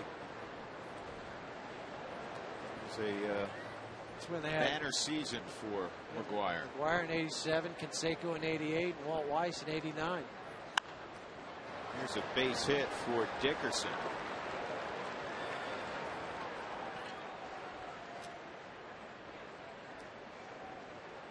We'll bring up Escobar with 1 out. They receive $10 to $15 in free concessions with power tickets available every game. Call 1-800-388-ROCK for more information.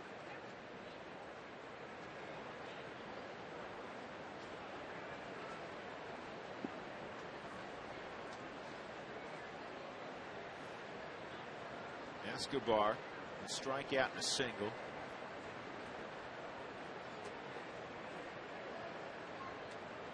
This is a hold. Rockies, one of the things they've employed the last couple of years, goes back to spring training, trying to freeze the runner at first base. They will come set and not throw the baseball and not go to first. Just hold it until somebody calls time. And I like that too, because as a former base stealer, you feel like when they do that, now it puts you on the defensive instead of on the offensive as a base runner. Okay, what are they going to do now? Are they going to hold it? Are they going to make it? Are they going to quick pitch, slide step?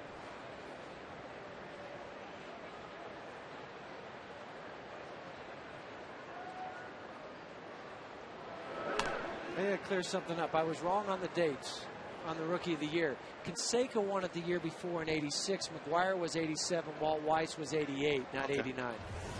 You're forgiven. Okay, thank you. I saw Walt last week, actually. Well, so this is football time of year for Walt. I mean, Rockies did a tremendous thing here on the last road trip. They had some clients come out here and take batting practice. So Vinny was here, myself, Walt Weiss, Roger Bailey, Steve Reed. It was a ton of fun. Did you hit anybody? No, I didn't throw. You didn't throw? No. Well, that's right. You have a torn rotator. Yeah. You got to go and undergo the knife. And this offseason, we don't need to talk about that. But it was fun for those guys to come out here and take batting practice. Marcy Glasser and Billy Witter, Jason Fleming, all the wonderful people here for the Rockies put on a neat affair for 4 days for their special clients. That's pretty cool. That's in their first strike, 2-1. I know one thing, Walt hasn't gotten out of shape. No, he still looked like he could play. But of course, Vinny still plays. Yeah, Vinny looks great. Rogers in good shape. They had it broken up into 3 stations: pitching, hitting, and fielding. On the ground, deep short. Tulowitzki gets one there, and Young to first. Not in time to get Escobar, so they're 2 outs. And LaCroix coming up. That ball just wasn't hit hard enough off the bat of Escobar to turn to.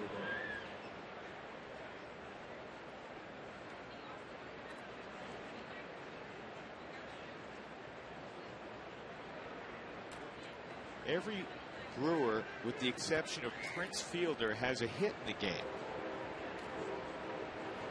And that includes Chris Narveson, Corpus, and Flores. And those 2 are up for this inning.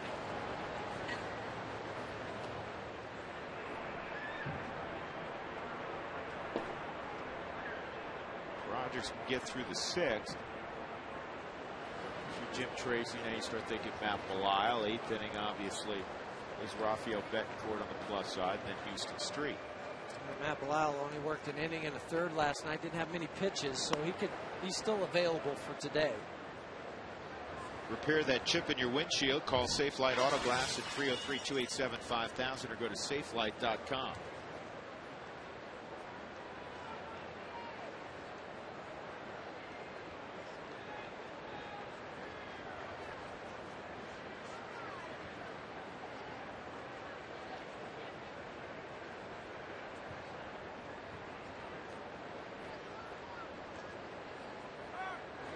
Started to go and then stopped. 2-1. Escobar shut it down.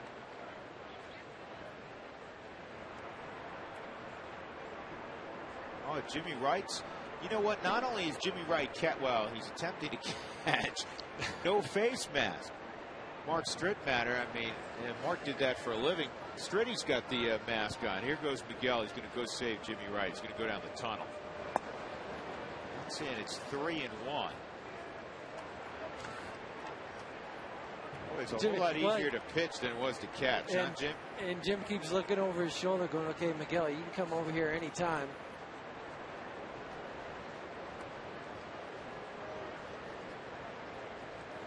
That's it. You know what? I'm going to wait on Olivo. The phone could be ringing. He's just going down there to say Flores is ready because they've got Joe Inglet, the left-hander, on the on-deck circle. Here's the 3-1. Swung on and missed. 3-2. Rogers still, I keep looking up there, and you see 9 hits, but only 72 pitches. And also, he struck out 5.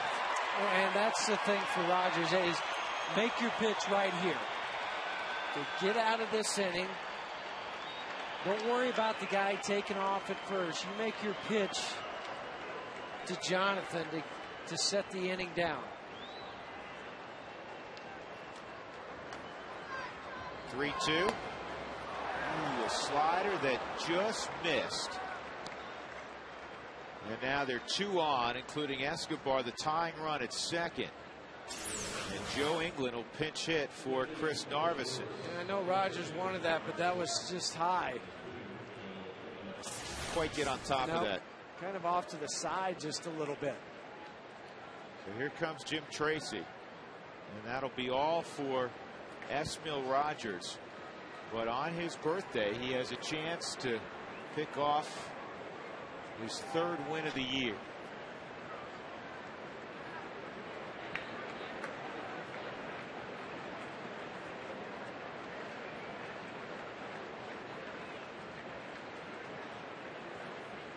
So Randy Flores will come on to face Inglet.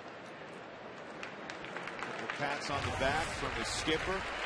And Rogers hearing it from the crowd. 4-3 Colorado.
To the 6th inning, time for the Coors Light freeze cam.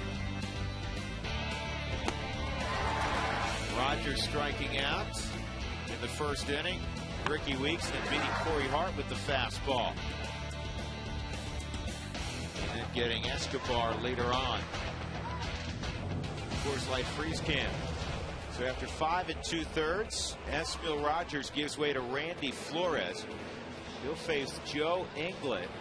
As Ubaldo messing around. Melvin Moore messing around with their good friend Esmil Rogers.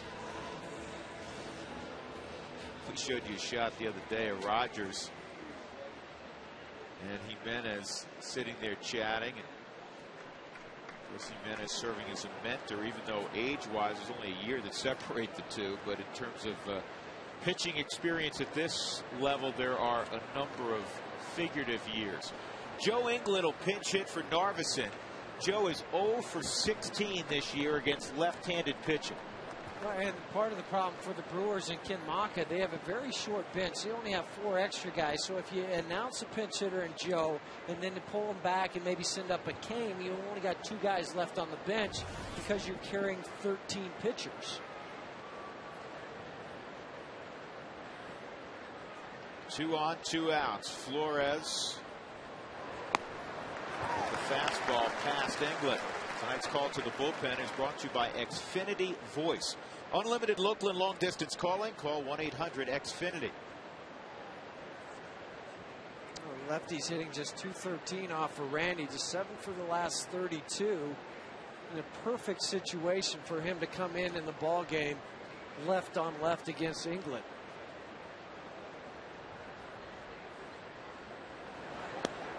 And strike 2. Inglet with Toronto last year. Actually, the last 3 years, back and forth between AAA and the Blue Jays. Originally drafted by the Cleveland Indians in 2000 in the 8th round.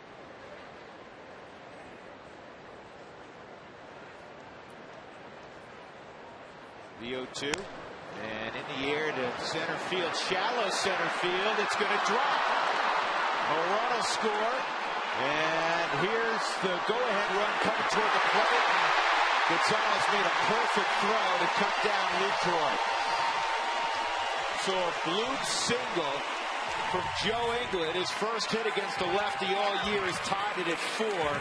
And Esmil Rogers loses an opportunity for a victory.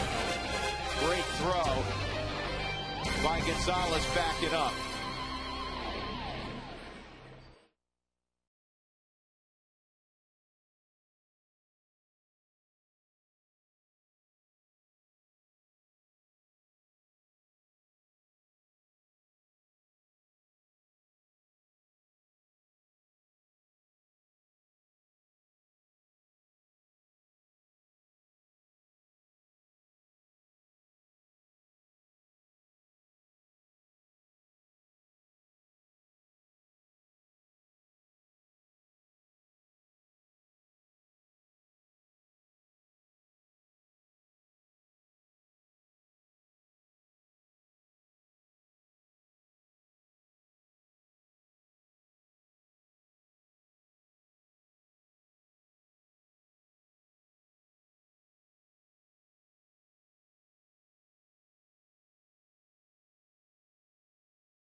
470, quick, easy, and available to anyone. Test drive it today. Rockies will play a day ball game naturally tomorrow. It'll be Ubaldo Jimenez on the hill against Manny Parra. Monday's a day off, travel day. And then 3 in L.A. against the Dodgers, 3 in Phoenix against the Diamondbacks before the Rockies return home.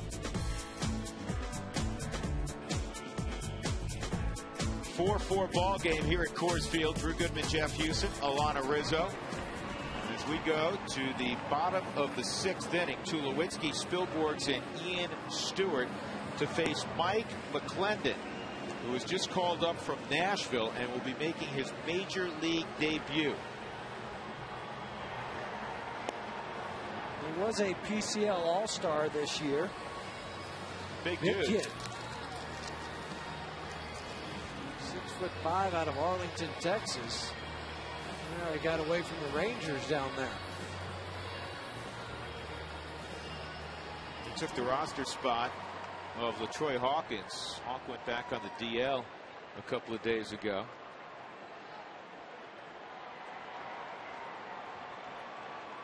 A 10th round pick in 2006 by Milwaukee. Kind of been bouncing around between a starter and a reliever throughout his minor league career. His first big league pitch is in there for a strike to Troy Tulowitzki. Never ever forget the first guy he faced, particularly when it's somebody of Tulowitzki's stature. It'll be an easy one. Tulo popped to short and a line drive to short. 0 for 2. Rockies got 3 in the 4th to catch the Brewers. Went ahead last inning.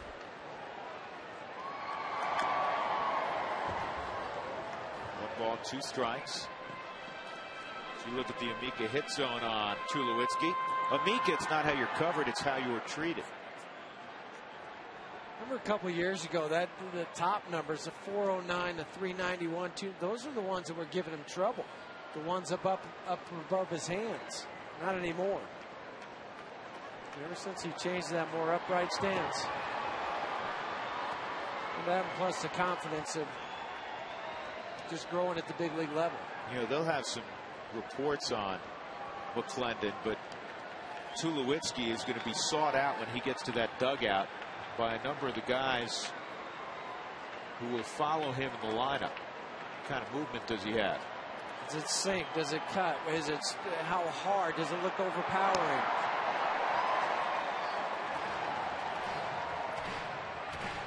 So it's not only an at-bat, it's a fact-finding mission. Yeah, because you can get all the reports you can down from your minor league guys down in Colorado Springs. What do you have on this guy? You try to pick up any sort of video you can. Just don't know until you get into that box and see where that arm's coming from. Does he hide the baseball? All the stuff that you have as a hitter in your mind and as a scouting report, and you have some history of guys at the big league level. Looks like he sinks it pretty well. Yeah. Well, and all these guys right now are studying too. Ian Stewart, Chris Iannetta, they're saying, okay, when it comes in, is it sinking? Well, at 6'5", he's going to have a little bit more of a natural downward plane on it. Strike 3, frozen with a breaking ball.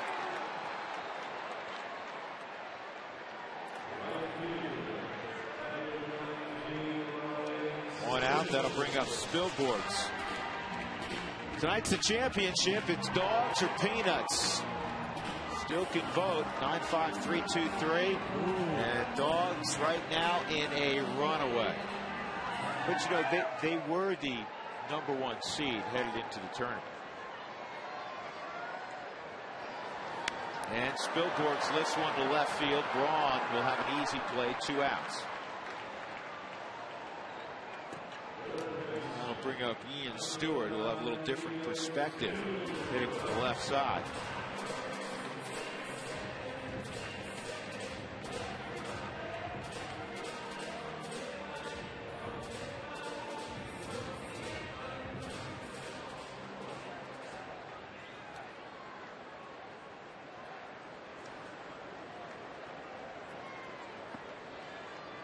A 4-4 game, though the Rockies have been out hit 10-4.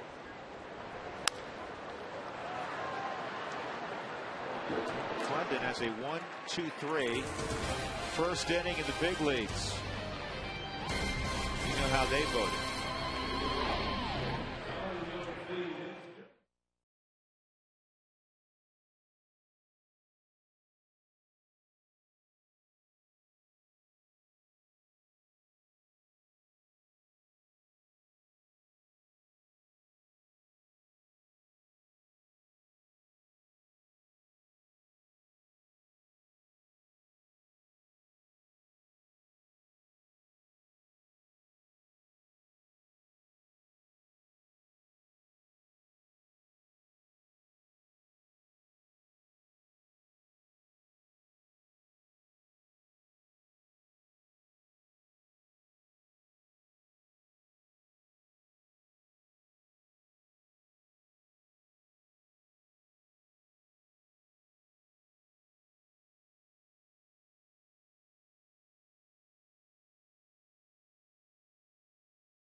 In the fourth inning, it's 3-0 Milwaukee. Todd Helton, a leadoff home run to left center field.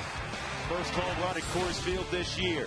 In the fifth inning, Todd Helton will drive in the go-ahead run with a sac fly to left. Eric Young Jr. coming across.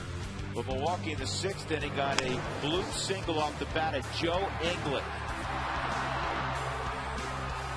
Fortunately, backing up, Carlos Gonzalez threw out Jonathan Lucroy at the plate by about 15 feet. We're tied at 4 as we go to the seventh inning. That was the Cooney Lexus look back, brought to you by Cooney Lexus, where luxury has an address. Top of the order, Ricky Weeks to face Matt Belisle.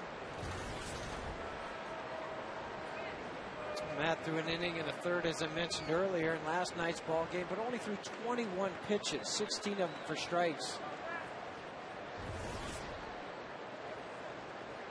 Belisle's ERA the last 23 games, 0.99. And did I speak too quickly? This ball is ripped to left center field. Weeks thinking about 3. Rockies have a play on with a good throw. Out at third. How big is that? How about the play from Carlos Gonzalez to go over into the gap and slide and cut that off to make the strong relay throw to Troy. His second assist of the game, and how about the pickup at the other end by Stewart?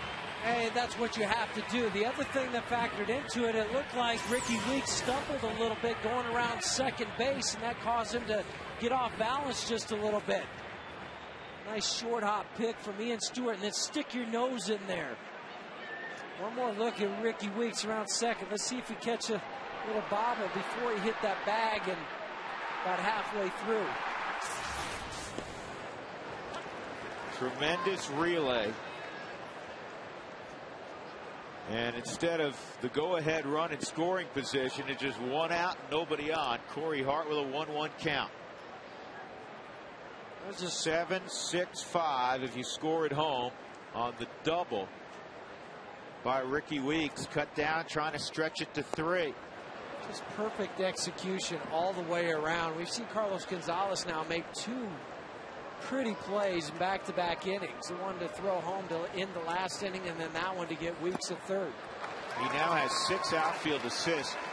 And wouldn't you know it, he leads the team in outfield assists also. There are not many categories he's not first in. Well, and think about how easy he makes all 3 outfield positions look. Now tonight he's playing left field. We see him on the road play right field.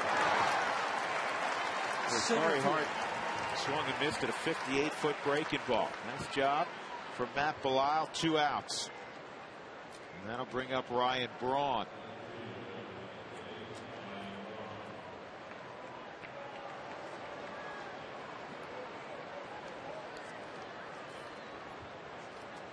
Braun a double back in the first inning.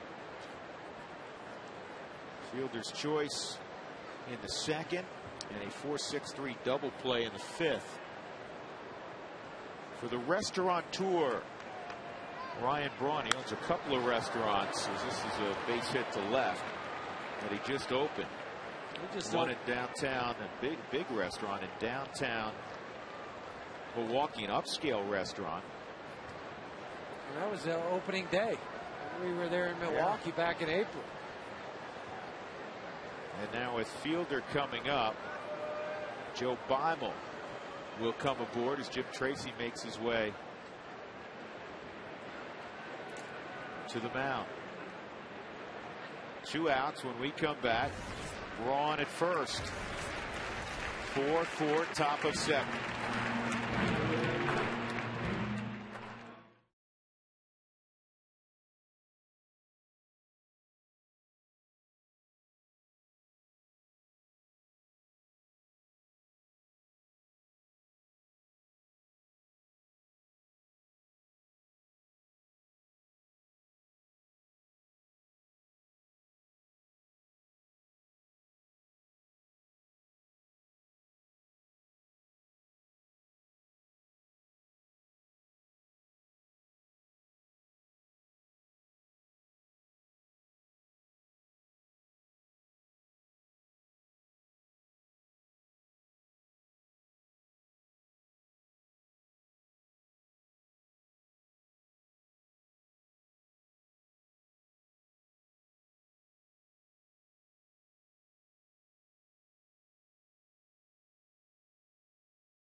Four, top of 7, 2 outs. Beimel to face Prince Fielder in a moment. Hey, Tom on the Town has visited cities across America, and he may be coming to a city near you. Text Tom and a description of why and where he should visit to 95323. Make sure to tune in to the pregame report on August 28th and see what city is the winner. Tom promises to entertain you.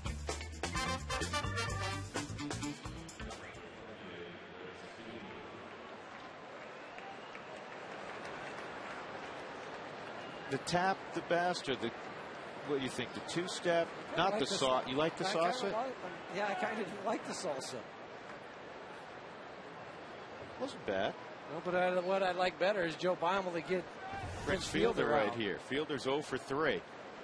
He is the only Brewer today without a base hit, and that includes the pitcher Chris Narveson and Joe Inglet, who pinch hit for Narveson in the 6th inning. Every Brewer but Prince Fielder has a hit. Braun, good speed at first. And Fielder, who has one swing, and that's a mighty hack. And in his career against Beimel, 2 for 10. And that's why it made an easy choice for Jim Tracy to go out and take Belisle out, go to Beimel. Beimel's numbers against left-handers are below 200. It matches up perfectly to get him out, and then you can have Betancourt in the 8th inning. 0-2 on Fielder. 2 ground balls to second and a strikeout. Rogers and Narveson off the hook. Narveson went 5. Rogers went 5 2/3. Here's the 0-2.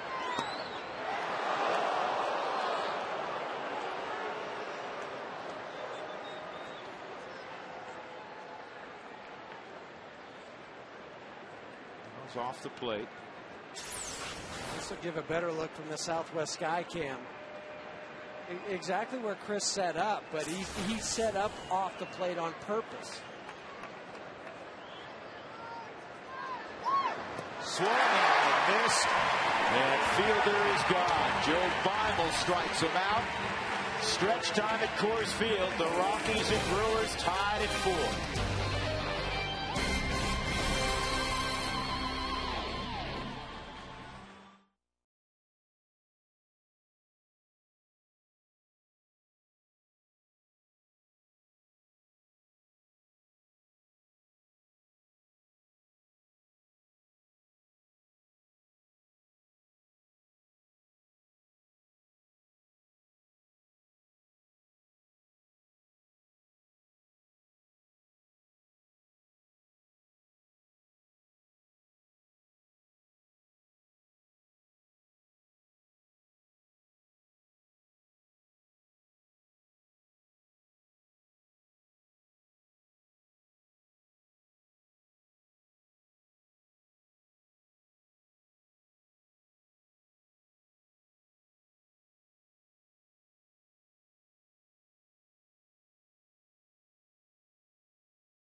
Bottom of the 7th inning.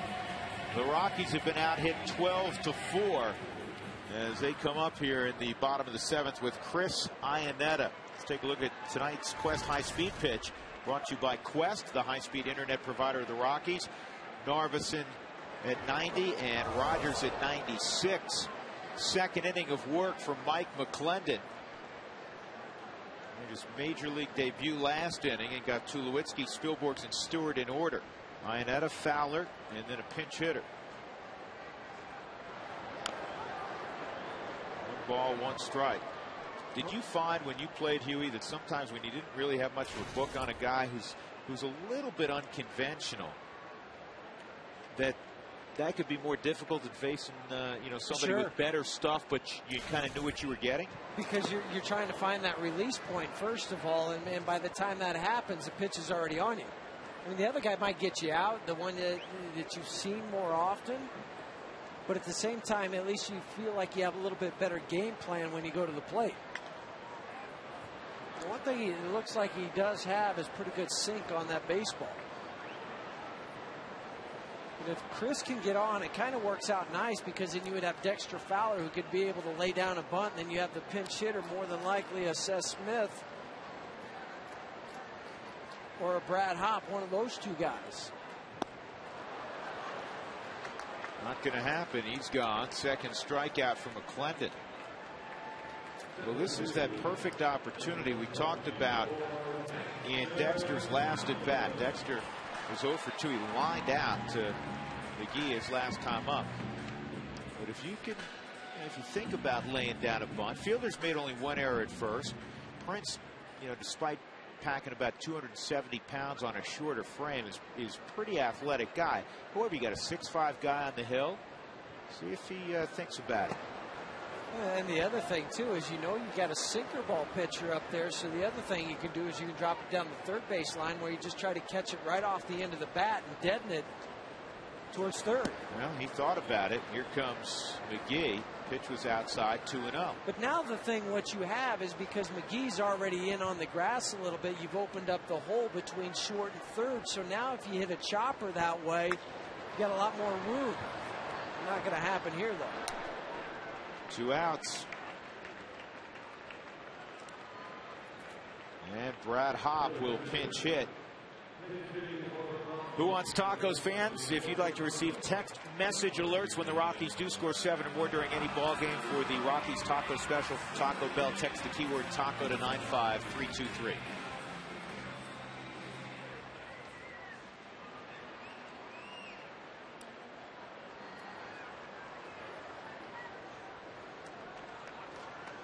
So Brad Hopp at the plate.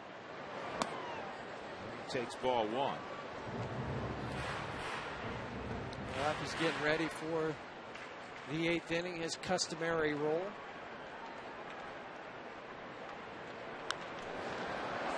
1-1. Hopp played last night, was 1 for 4. He had a pinch hit home run against the Pirates at home on July 29th. It was his 3rd pinch hit home run of his career.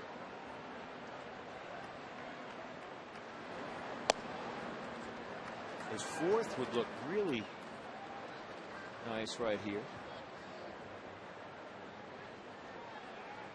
2-1. 3-1.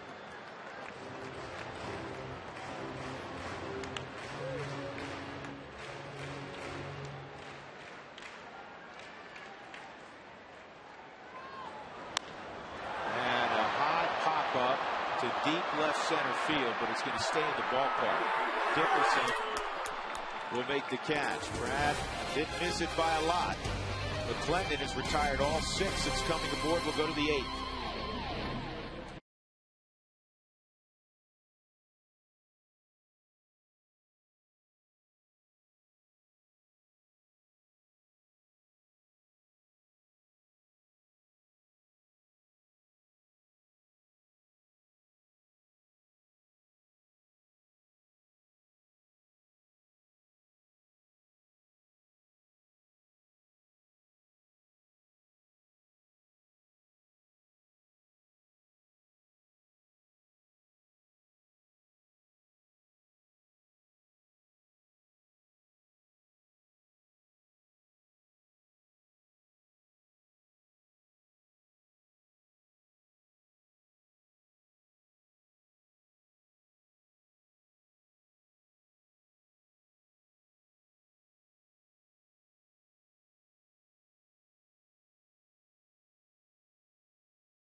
Brought to you by Ecotech Institute in Denver, where you can make the world your workplace. Milwaukee's got 4 runs on 12 hits. They've committed 3 errors. The Rockies have made the most of their hits. They have 4 runs, just 4 knocks. Narveson and Rogers are gone. Helk has a couple of RBIs tonight, including his first home run at 20th and Blake in 2010.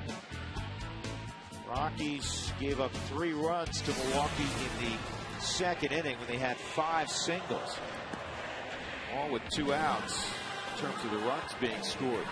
Casey McGee will lead things off for Milwaukee in the top of the 8th, and there is Rafael Betancourt. A strikeout to walk ratio, 5 walks, 57 strikeouts. It's one of the best among all major league relievers. And righties are hitting just .209 against him. Get a couple of righties in McGee and Escobar. 9-game hitting streak for Casey McGee by way of his single in the 2nd inning.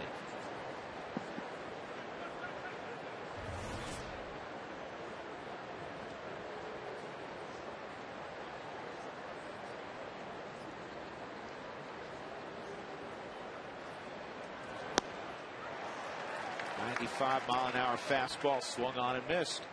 It'll be interesting to see how Rafael works during this ball game, because the last couple outings the umpires have started to put the stopwatch on him, try to speed him up just a little bit. I don't think it's going to change his approach because it's now a different crew. And I could be wrong, but Betancourt has been at this for a long time, and he has always worked at a very deliberate pace, and it's even deliberate when nobody's on. Now, you put people on and it really slows down. Yeah, but that's where the commissioner's office talks to the umpires and says, hey, this guy is starting to take a little bit more time, and they send out a memo, or they'll say to the next crew in the following city, keep an eye on it. 2-1. From the time he gets the baseball, he has 12 seconds, and we're focused on Dale Scott, who's the crew chief. And he's got the stopwatch. He has 12 seconds to deliver the pitch. By rule, if he does not, they're going to give him a warning. If he does not, they could just yell ball. 2-2. And I was just looking after that last pitch. Dale Scott looked down at his stopwatch after that pitch was thrown to home plate to see how long it was going to be.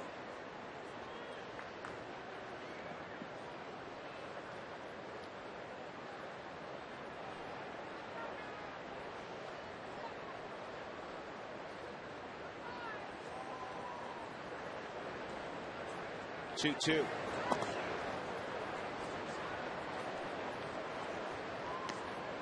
He just put it away now.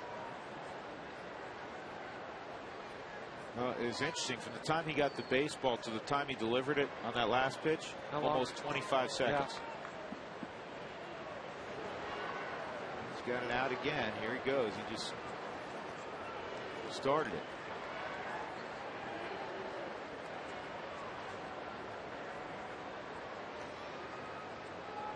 Three and 2 on McGee.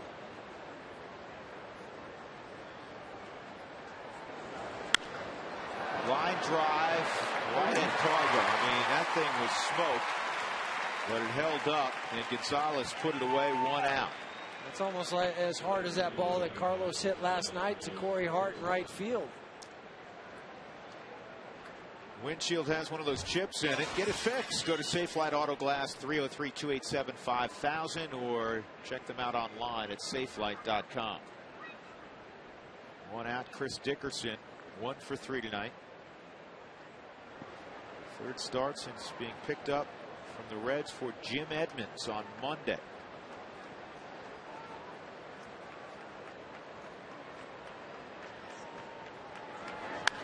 And he pulls this down the line. Dickerson can run, and it's a long chase for Spilborgh's in the corner, and Dickerson's going to have a triple.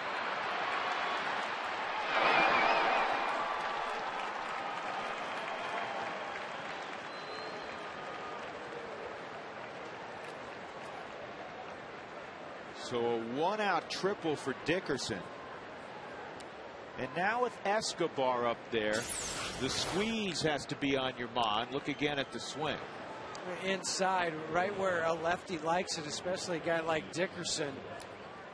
With his speed, once it starts to rattle around down in the corner, Ryan picks it up as quick as he can, gets it back in easily to third base. But you're right, Drew. Now you have to play the infield in. You've got the squeeze possibility. You got a quick guy at the plate in Escobar. Escobar second among the position players in sacrifice bunts with 3. And the other thing too, it could be a safety squeeze where he sees him lay down the bunt, see where it goes, and once the throw goes to first base, he goes to home.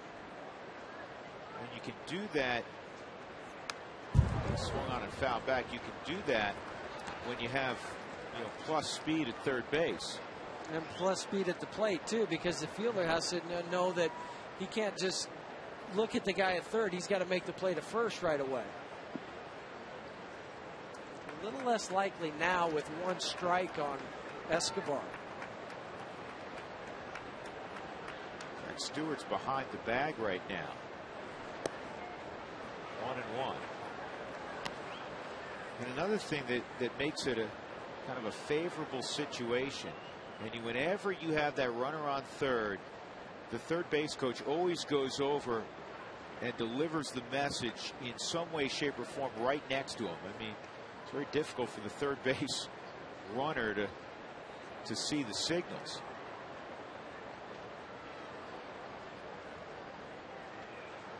Swung on and missed, 1-2. But I was saying, with a guy like Betancourt, he's the right guy on the mound, Huey, because he's a strike thrower. Yeah, and he can elevate that fastball too to get the high swing and miss fastball. He can go away and hit the outside part of the plate. He hits his spots. That's the thing with Rafael. If he does that, you can get a guy like Escobar to strike out.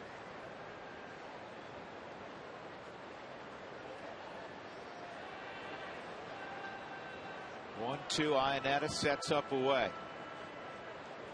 Fastball, and he beat him with it. Huge strikeout. That's the second out.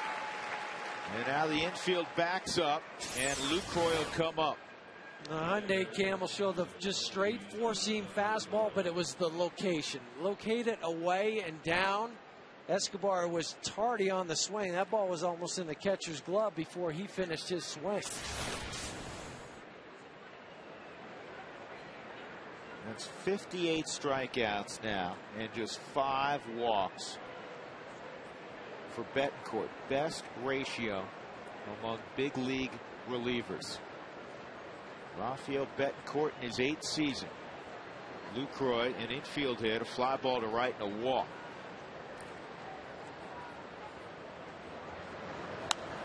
Pop foul out of play.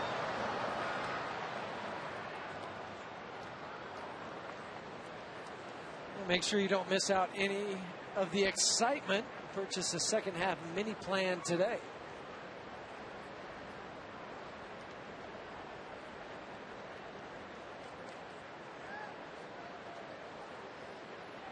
Dickerson at third. He tripled.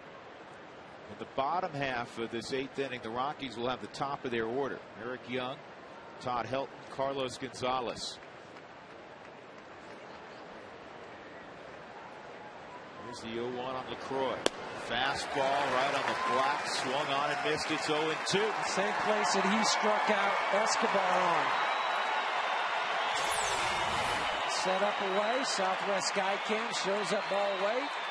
Perfect spot. Go right back to it again.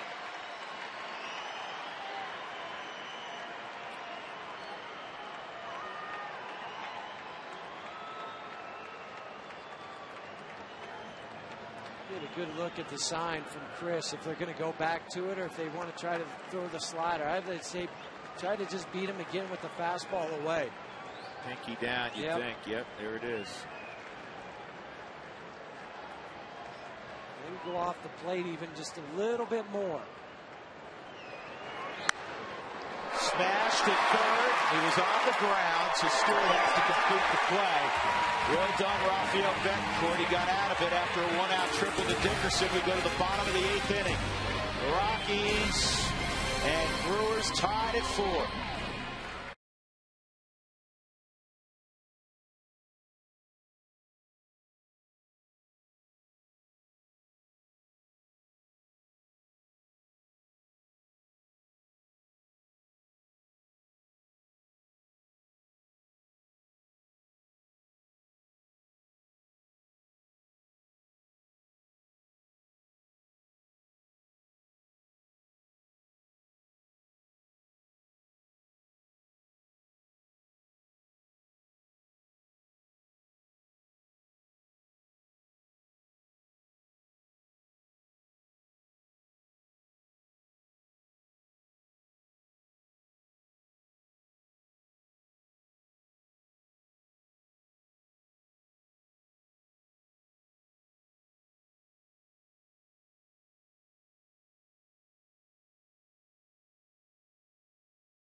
4-4 ball game as we go to the bottom of the 8th inning.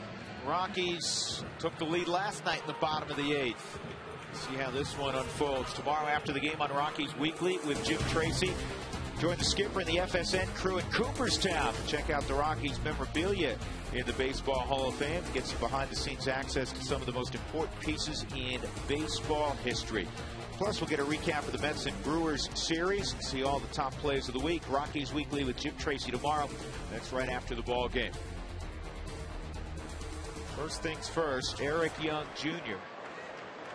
This is the 3rd inning of work now from Mike McClendon, making his big league debut, and he's yet to give up a hit. He hasn't allowed a base runner. 6 up, 6 set down.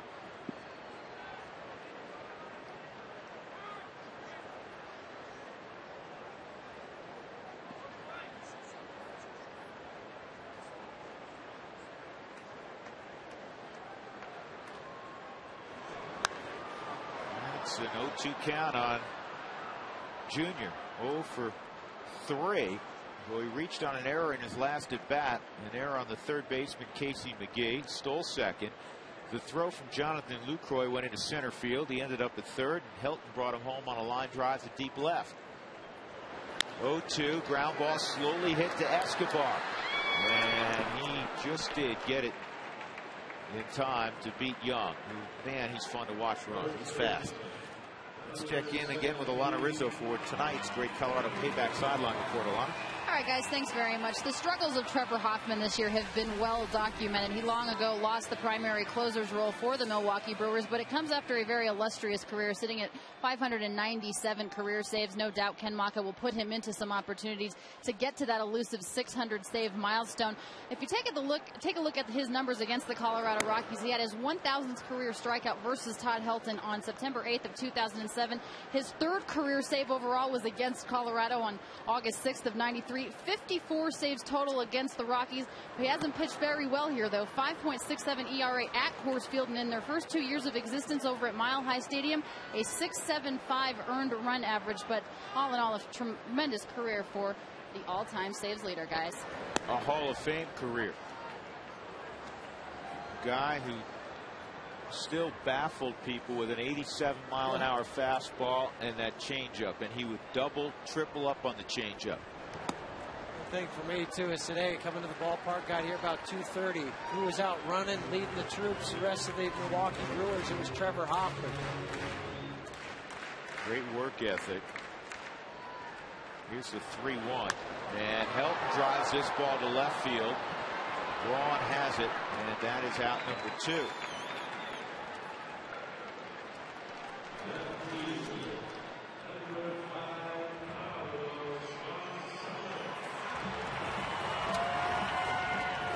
Nine in a row set down by the Brewers, 8 by McClendon. And Cargo, who's 0 for 2 in a walk, the leading hitter in the National League, will take his first look at McClendon. Time for a Carlos home run. It's been a while.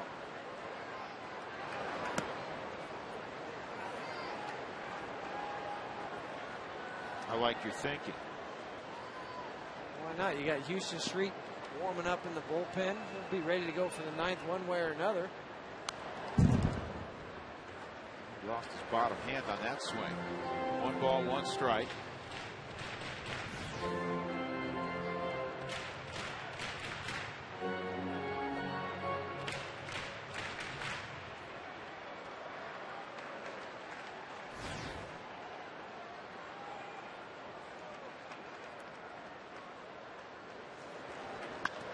Ground ball deep short.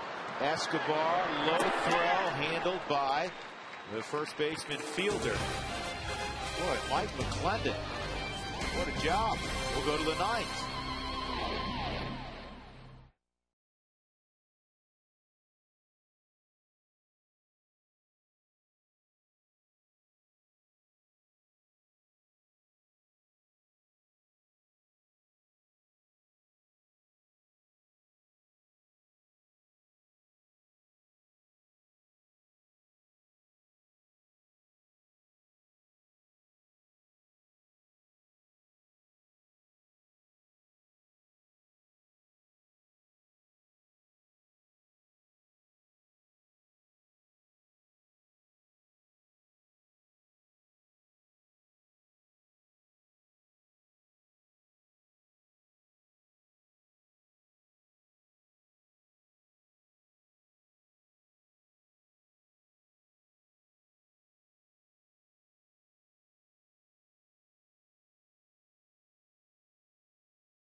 At Coors Field, we've arrived at the 9th inning. Nothing settled. The Rockies and Brewers tied at 4 apiece.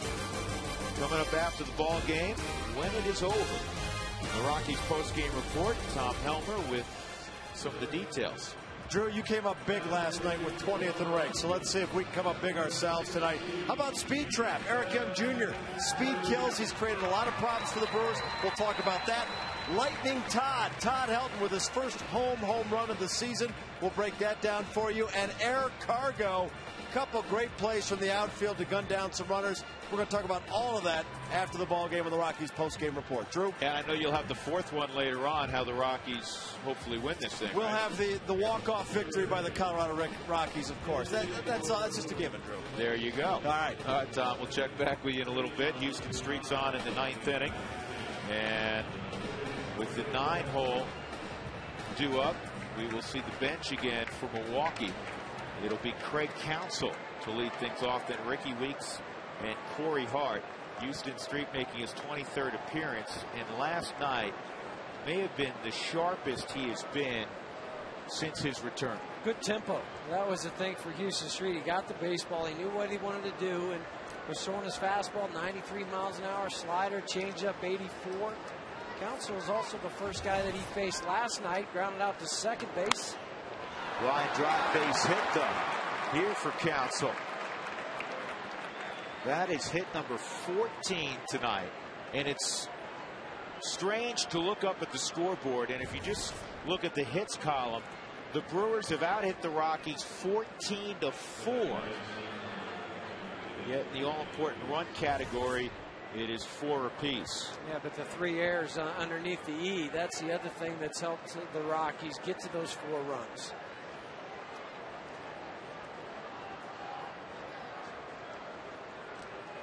So Counsell, who's a smart base runner, is at first base.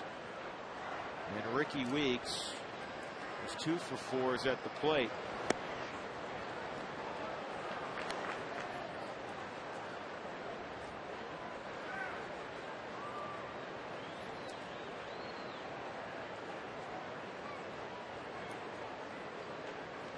He had a long look down to Brad Fisher, the third base coach.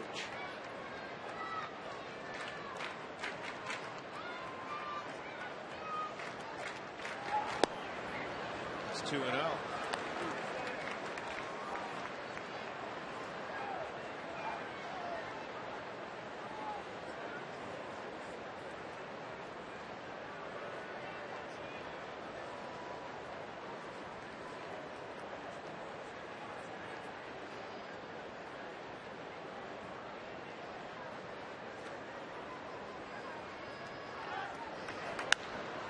High fly ball to center field.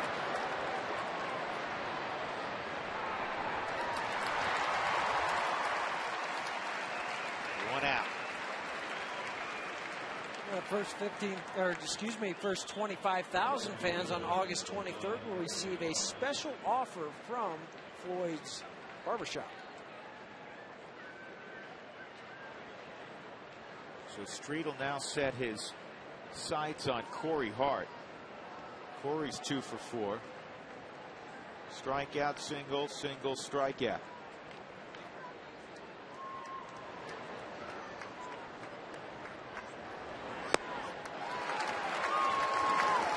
Hard late break on that slider. You know, there are hitters who are known in baseball circles as a one-plane hitter.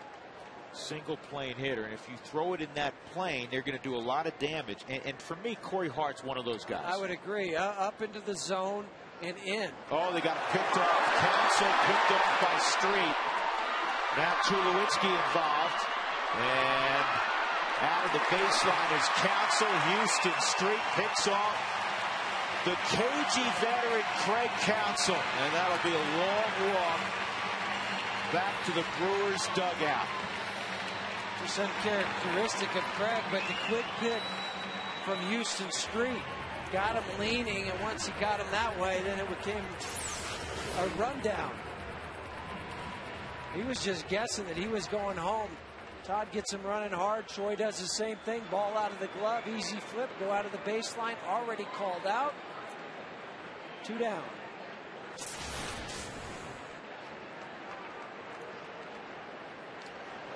0-1 on Hart, and good play by Eric Young.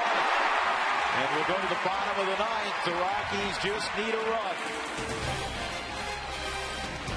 to end the evening with smiles for everybody at 20th and Blake.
Bottom of the ninth inning, the Rockies and Brewers tied at 4. Tulowitzki will lead it off. Spilborgh's Stewart scheduled behind him. And for the Rockies, a lot of fans have the rally cap on. And on the hill, the Rockies will face the closer for the Brewers, John Axford. 17 for 19 and save opportunities for John. Really took over the role from previous closer, Trevor Hoffman. Hard-throwing guy. He'll throw anywhere from 94 to 98 miles an hour at the fastball. Curveball, 78 to 83.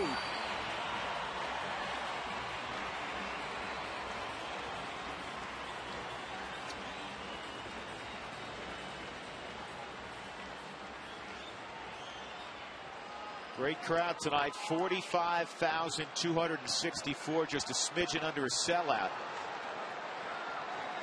Troy Tulowitzki, he played hero last night. Nothing wrong with doing it 2 nights in a row.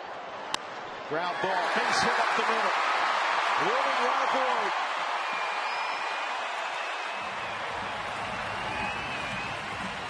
Well, now Jim Tracy just called Ryan Spilborgh's back.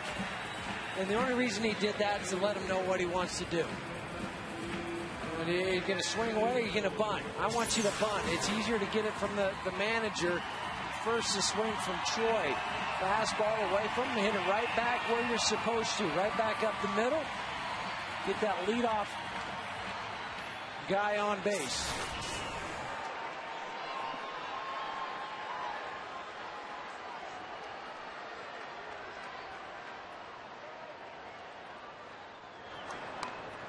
Spilborghs gets the bunt down, but it's foul.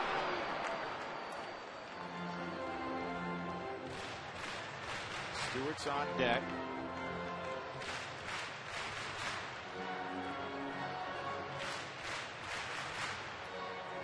Now Ryan will look down again to see if he gets the same sign from Richie Dower. A lot of times what this tell you is that the bunt's on until I take it off.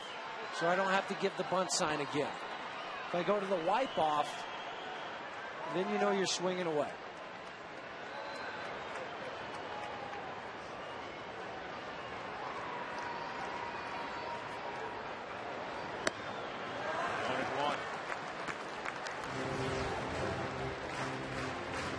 got to figure it's on. They always should. Through 2 strikes. Well, definitely. And Rich is going through all the signs right now. It is probably just a bluff because there's no wipe-off involved, meaning I'm taking the sign off. If he lays it down, then they're going to have to walk Stewart to get first and second and get a double play in order.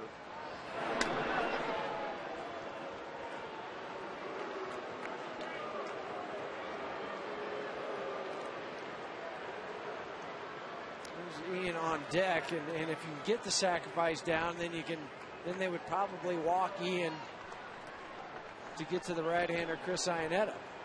Of which, if you're Jim Tracy, if you wanted to, you could pinch hit there. The Rockies have a full complement on their bench. They have 6 on their bench because of Francis being placed on the disabled list, Young being called up.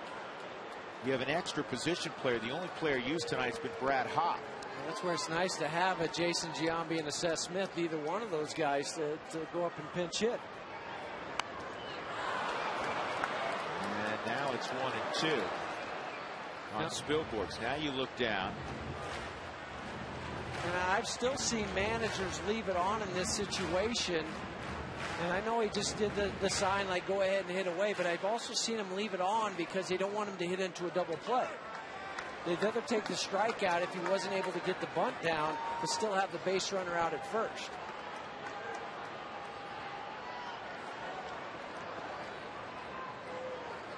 He is bunting, and he gets it down. Lucroy's got to go to first. So Spilborgh's got the bunt down on the 3rd opportunity. And now the winning run's at second, and that'll suck the outfield in a little bit. Ian Stewart coming up, and you got to figure they'll pass on him. And then the decision will be, will Jim Tracy hit Chris Iannetta?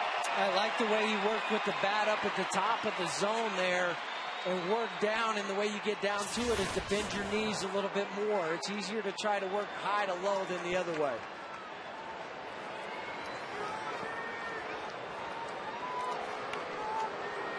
Here comes the walk of Stewart. You never assume anything. When the catcher's got to tell the pitcher on an intentional pass, hey.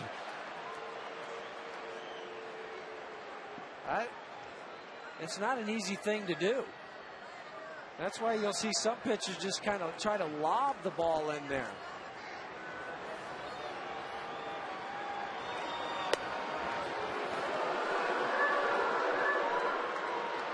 Giambi doesn't have a helmet on. Seth Smith's going right now. He just came from underneath to put a hat on.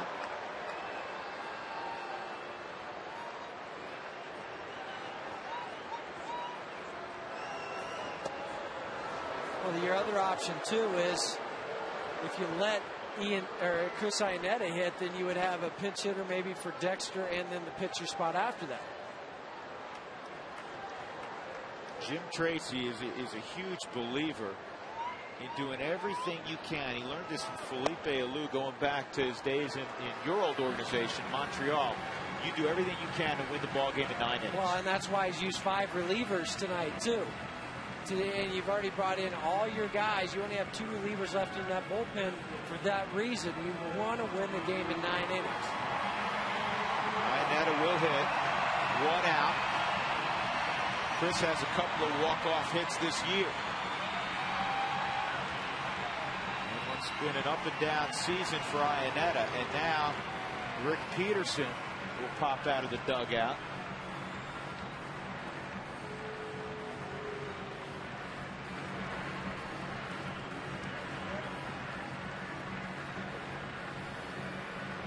And this is just a case of how are you going to pitch this guy? How do you want to attack him? As you go over all the scouting reports, pitching reports before the game, and sometimes it's just a refresher course. The Rockies have 6 walk-off home runs this year. Iannetta's got 2 of them. He doesn't need a home run. A single would work. Tulowitzki at second base, the winning run.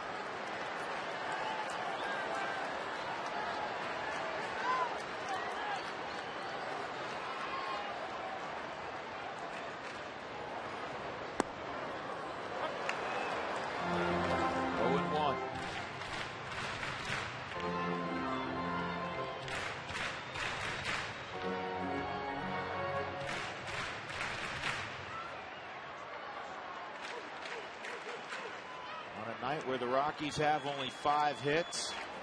All they really need is a 6th to go home happy. Now, Tulowitzki's dead meat at third base. He tried to move up on a ball that was in the dirt, and Lucroy pounced on it and easily threw him out. And Stewart did not move up, so he is not in scoring position. And the whole complexion of this inning just changed dramatically. That ball just dropped down there, soft body. You know what? It hit Ionetta's foot, which was a bad break. But you still have to be 100% sure you're going to make it in that situation.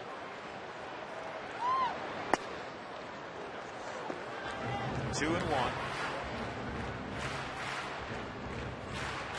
To go back to your point for Ian Stewart not going to second base, I understand that a little bit, because you want to make sure that that guy at third is going. You can't take off and pressure him into going to third, and then you get caught in no man's land.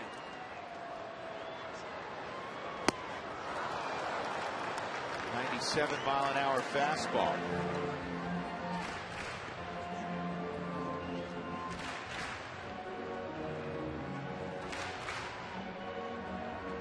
And you know what Tulowitzki's thinking. If he can get to third with 1 out, now you don't even need a hit. You got to bring the infield in if you're Milwaukee. Makes the job easier for Ionetta. We'll go extra innings. Tied at 4.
Coors Field, we're tied at 4.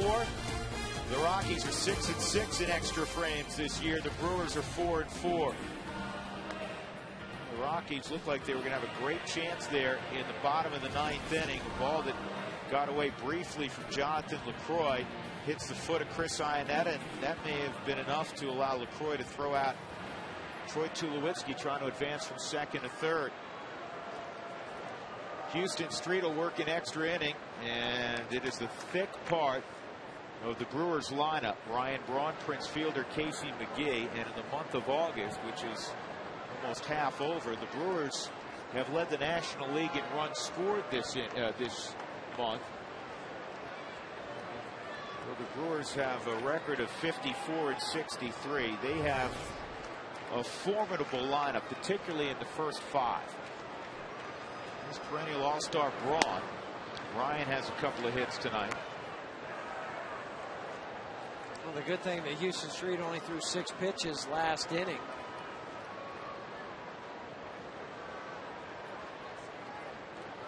He's going to need it going against these 3 guys.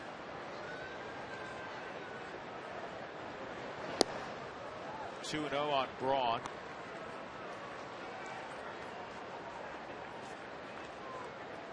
Ryan Braun, one of the top young players in the game, along with that man, Troy Tulowitzki, and they're very good friends. An opportunity to get together for dinner. These two clubs playing each other. Two guys that are team first guys that have handled their success very, very well. And team leaders, too. Yep. They both lead their team the right way by playing the game hard. And that's why they're as respected as they are in the game. 2-1, poked down the right field line. And Braun is going to move to second with a double. Okay. And now you walk Prince Fielder.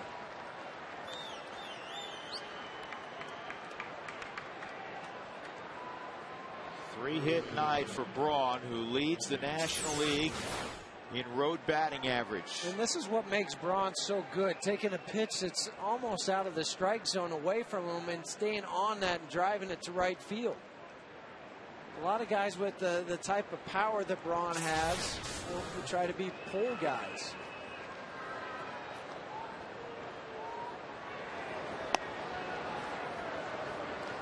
So the walk fielder to set up the possibility of a double play with McGee.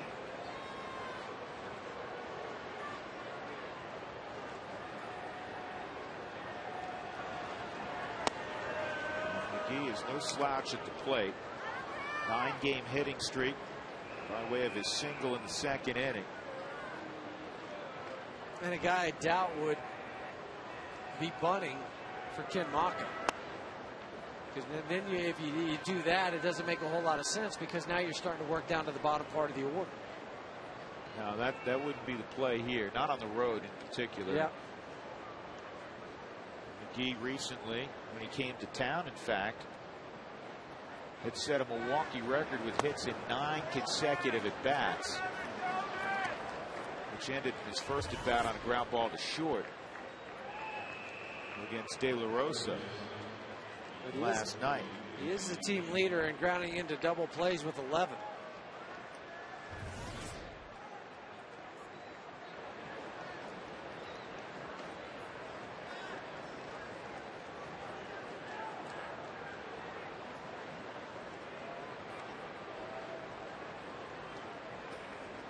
Single, a strikeout, a ground ball to third, and a line drive to left.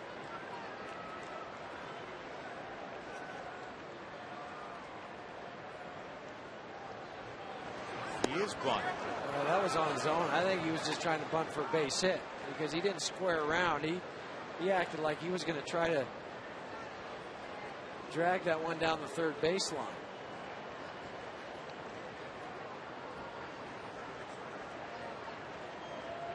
The guy in his career has never had a sacrifice bunt. This guy's turned into quite a player for a waiver claim off the Cubs roster in 08. 0-2. Former 10th round pick of the Cubs out of Fresno State.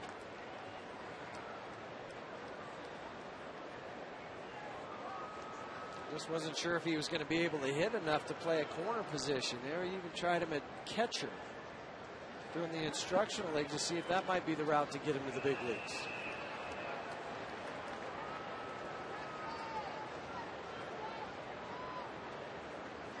Oh, 2 on McGee, 2 on, nobody out. 4-4 the 10th.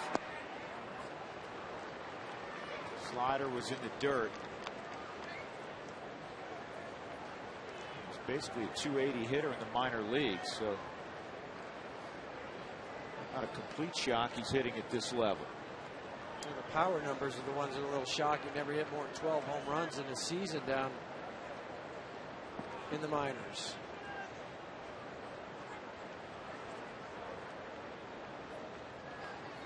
Very good high fastball hitter. Keep it down and away from him. Base hit up the middle. McGraw froze for a moment. Fowler up with the baseball. And the throw is not in time. It was cut off by Street. For whatever reason, he was still there.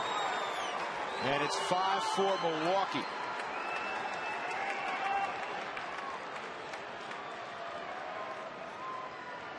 With 17 RBIs now in August for Casey McGee, which leads the National League. Slider kind of flat, didn't have the depth on it, went down a little bit, but didn't go out of the zone at all. Casey stayed on it, drove it back up the middle. Houston Street got caught watching that play a little bit. He should have been backing up home.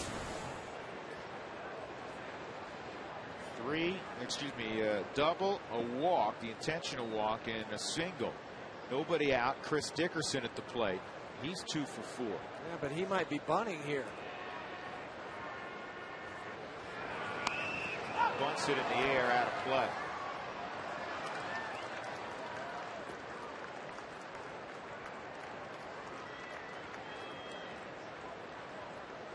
Ian Stewart's coming over. Just talked to Houston Street to say, okay, you're going to have to get off the mound and get down to the line. I'm going to wait back here by the bag at third so we can try to get the lead runner and Prince Fielder. Todd Helton be charging hard over at first. And he'll have basically the whole right side. Todd will have this area right through there. Houston will have over to the line this way.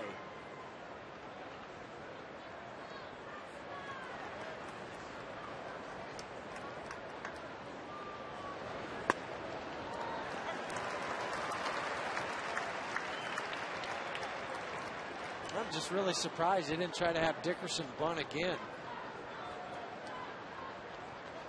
Yeah, now that you have the lead and McGee a more accomplished hitter, it makes a lot more sense here trying to give the Brewers greater separation. Yeah. Even though you'll be in the bottom of the lineup because you force the Rockies, if it's successful, to bring the infield in. Opens up a couple more holes for Escobar. Or the squeeze play for Escobar.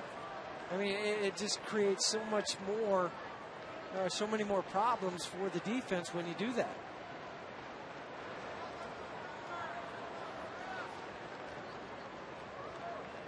Two on Chris Dickerson.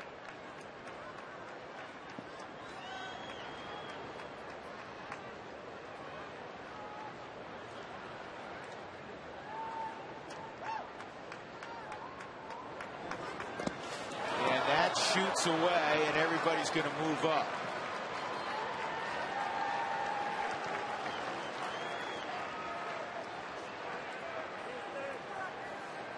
Street now facing an enormous challenge of keeping this a one-run game for the Rockies offense in the bottom of the 10th. Over rotated on the slider on the Hyundai cam. Looks like it might have caught Dickerson's toe or just right by it, and then it kicked back the other way.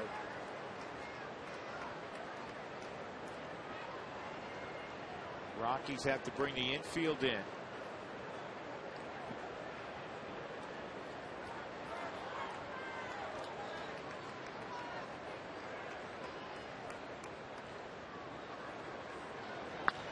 Pulled toward Young. He knocks it down. Fielder froze.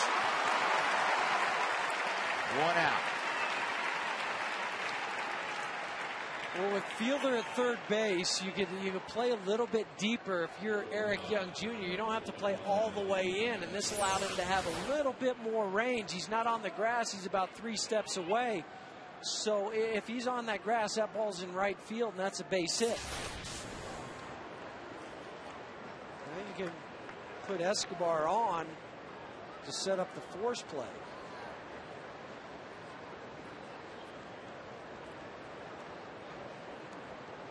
Lucroy on deck.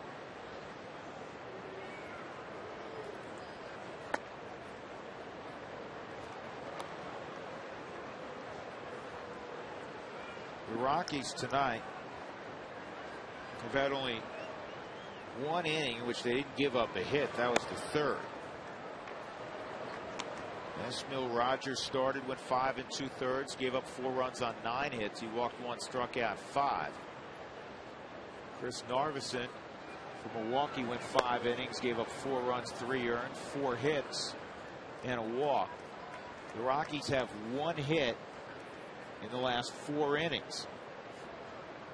A kid by the name of Mike McClendon made his major league debut tonight for Milwaukee and threw 3 scoreless innings. And really not a whole ball that was hit hard during that time. Nothing. Didn't walk a batter. Come close to giving up a hit.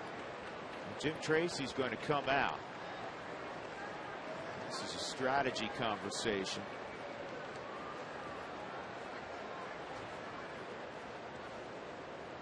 This is where you gather everybody in and say, okay, this is how we're playing it. We're going to have to play it at a number 3 depth is what we call it, where you're not in all the way, but if it's hit hard, you can come home, get the double play that way, or you can try to turn it up the middle if it takes you towards the bag if you're a middle guy.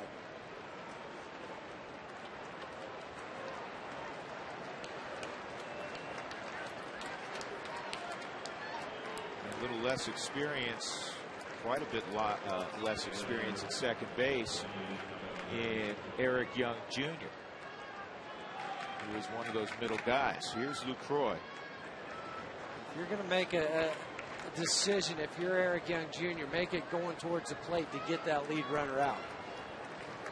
Air in that direction? Yes, indeed. Can't afford to give him a second run. The luxury you have is you have Prince Fielder at third. Strike 1 on Lucroy.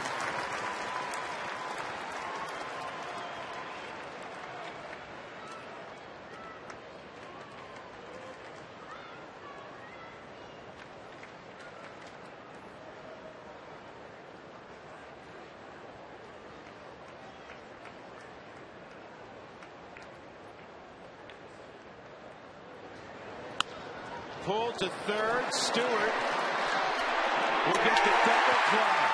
Nicely done by Ian Stewart. In the inning, the Brewers do get the go-ahead run. Braun scores after doubling, leading off the inning. But good defense gives the Rockies a good chance at the bottom of the inning, trailing by a run.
Here's the situation. The Brewers lead at 5-4.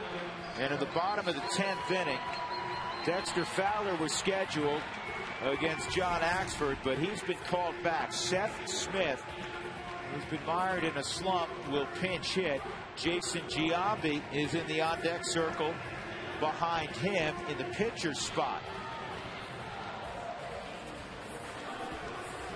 Well, we're crowning our food champion, our Saturday night weekly poll. Hot dogs or peanuts, and it's now official. Hot dogs, the champion of our Saturday night Breaks Plus food poll. Congratulations to all of you hot dog eaters out there.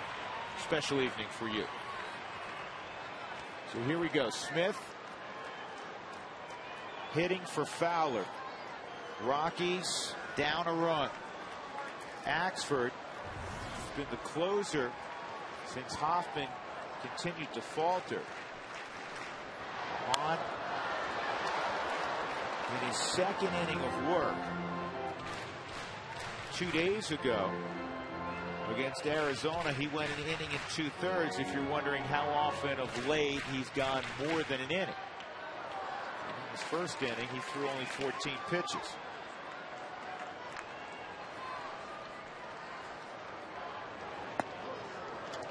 You know, on one hand, I know you say, well, Fowler's a leadoff type guy. Yeah, but Dexter struggles more from the left side than the right side. And Smith's a guy against righties who with one swing can tie the ball game. Well, and good fastballs, too. Good fastball hitter. 2-1. You could just tell by the last two pitches that Axford is throwing. He's throwing two breaking pitches, not close, because he didn't want to have to throw the fastball. That's that old thing. You get into a situation, Axford's best pitch is the heater, and he's going away from it. Hold on and missed. It's 2-2. That was a fastball at 95. Smith is 0 for his last 18. What a wonderful time this would be to end that slide. 41 of his 45 ribbies have come against right-handed pitching, and all of his home runs.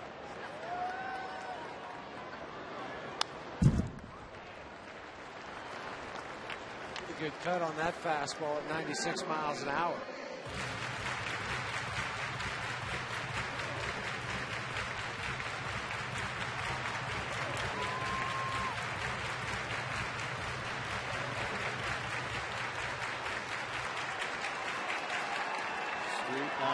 Looking on. Rockies had a chance in the ninth inning.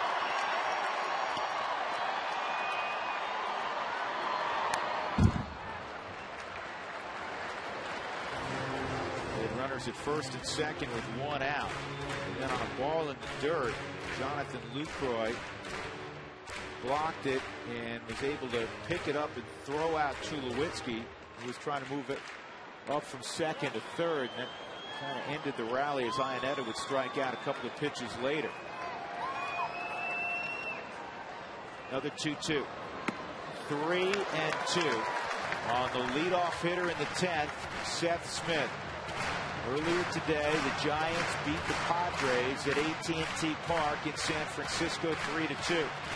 Well, the good thing for Seth, though, is he's seen three breaking pitches not in the zone. You can just look for a fastball right now.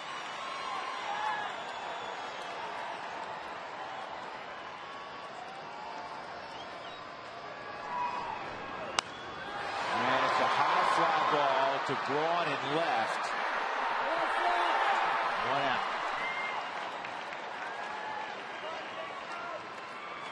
That'll bring up Giambi.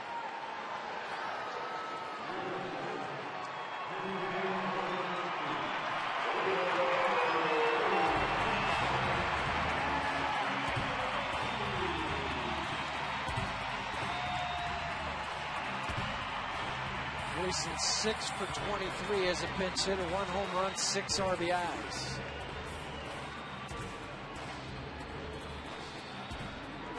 You know, the Rockies got the go-ahead run in the 5th inning without the benefit of a hit. Eli reached on an error, stole second. There was another error that got him to third, and then Helton scoring fly ball. So the Rockies have 1 hit since the 4th inning when they got 3 runs and 3 hits. Fouled off. I mean, those are what Rockies fans have become accustomed to seeing out on the road. 5-6 inning droughts. Not here at 20th and Blake, and not against a pitching staff that has relinquished a boatload of runs this year in Milwaukee. Yeah, the starters for the Brewers, I mean, they're ranked towards the bottom of every single division, and so do the relievers. 1-1 on Giambi. As far as ERA, batting average against, all of those things.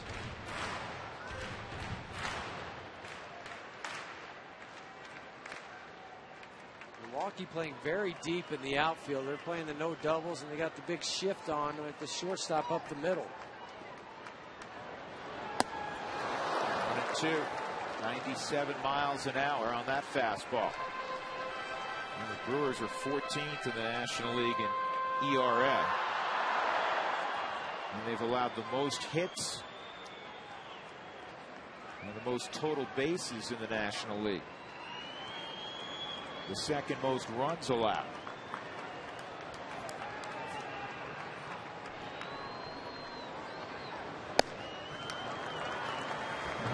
Eric Young Jr.'s next.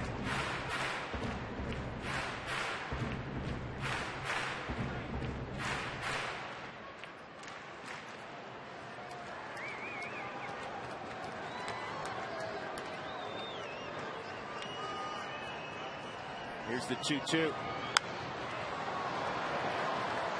Just trying to figure out, too, now if Jason gets on, who would run for him, because Aaron Cook is typically his go-to guy, but he's on the DL.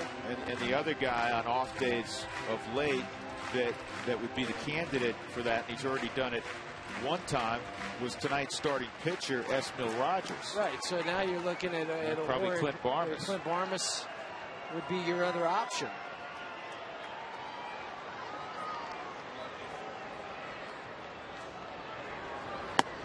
Three and two. Back to back, 3-2 counts.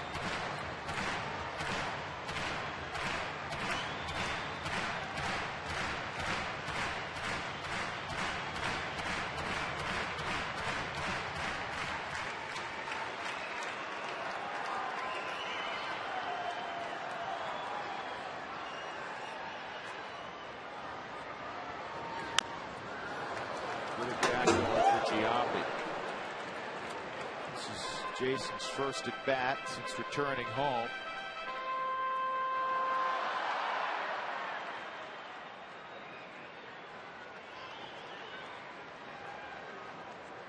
He did not appear in the Mets series at all, so it's been a while for Giambi to be in a ball game. You have to go back to the Pirates series.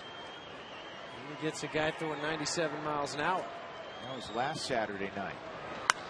And he gets under it just a smidgen. I mean, he got the barrel to it. 2 outs. So close.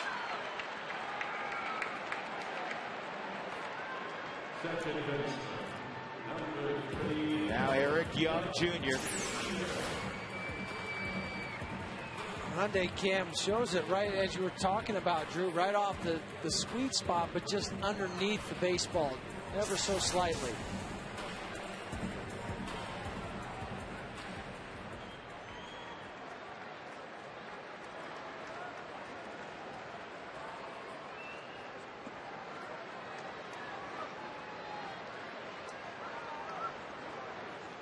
Two outs, nobody on. Junior with a face hit up the middle.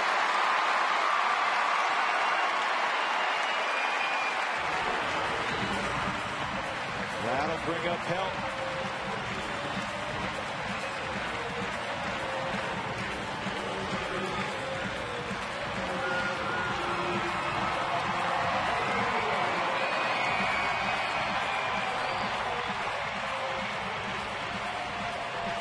Tonight has driven in 2 of the 4 Rockies runs, and in the 4th inning he went deep to left center,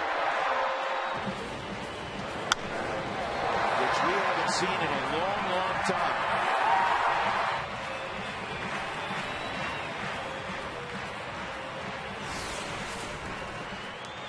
The great thing about it now is, too, is you have Eric Young Jr. over at first base, where you can get a ball just slightly off into a gap, and he has the speed to score from first base.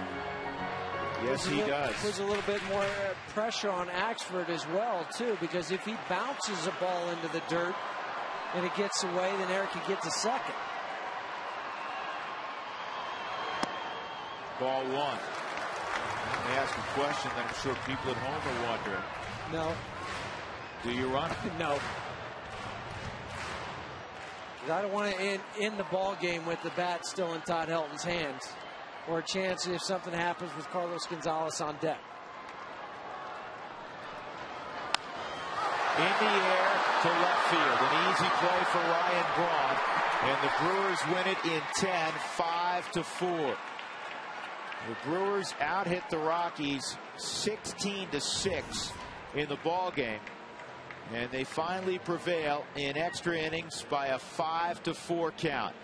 And unfortunately for the Rockies, that trend of win one, lose one, win one, lose one continues. And their record falls to 60-56. The Brewers improved to 55-63. Axford gets the win. He's now 7-1. Houston Street takes the loss. He is 2-4. Tonight's delivery of the game is brought to you by Jimmy John's. Casey McGee in the 10th inning went down and got a slider and ripped it up the middle. What proved to be the game-winning hit, driving in Ryan Braun, who began the inning with an opposite field double. Well, Casey McGee was hot when he entered this series, and he has stayed warm through the first two ball games. The final in 10 innings.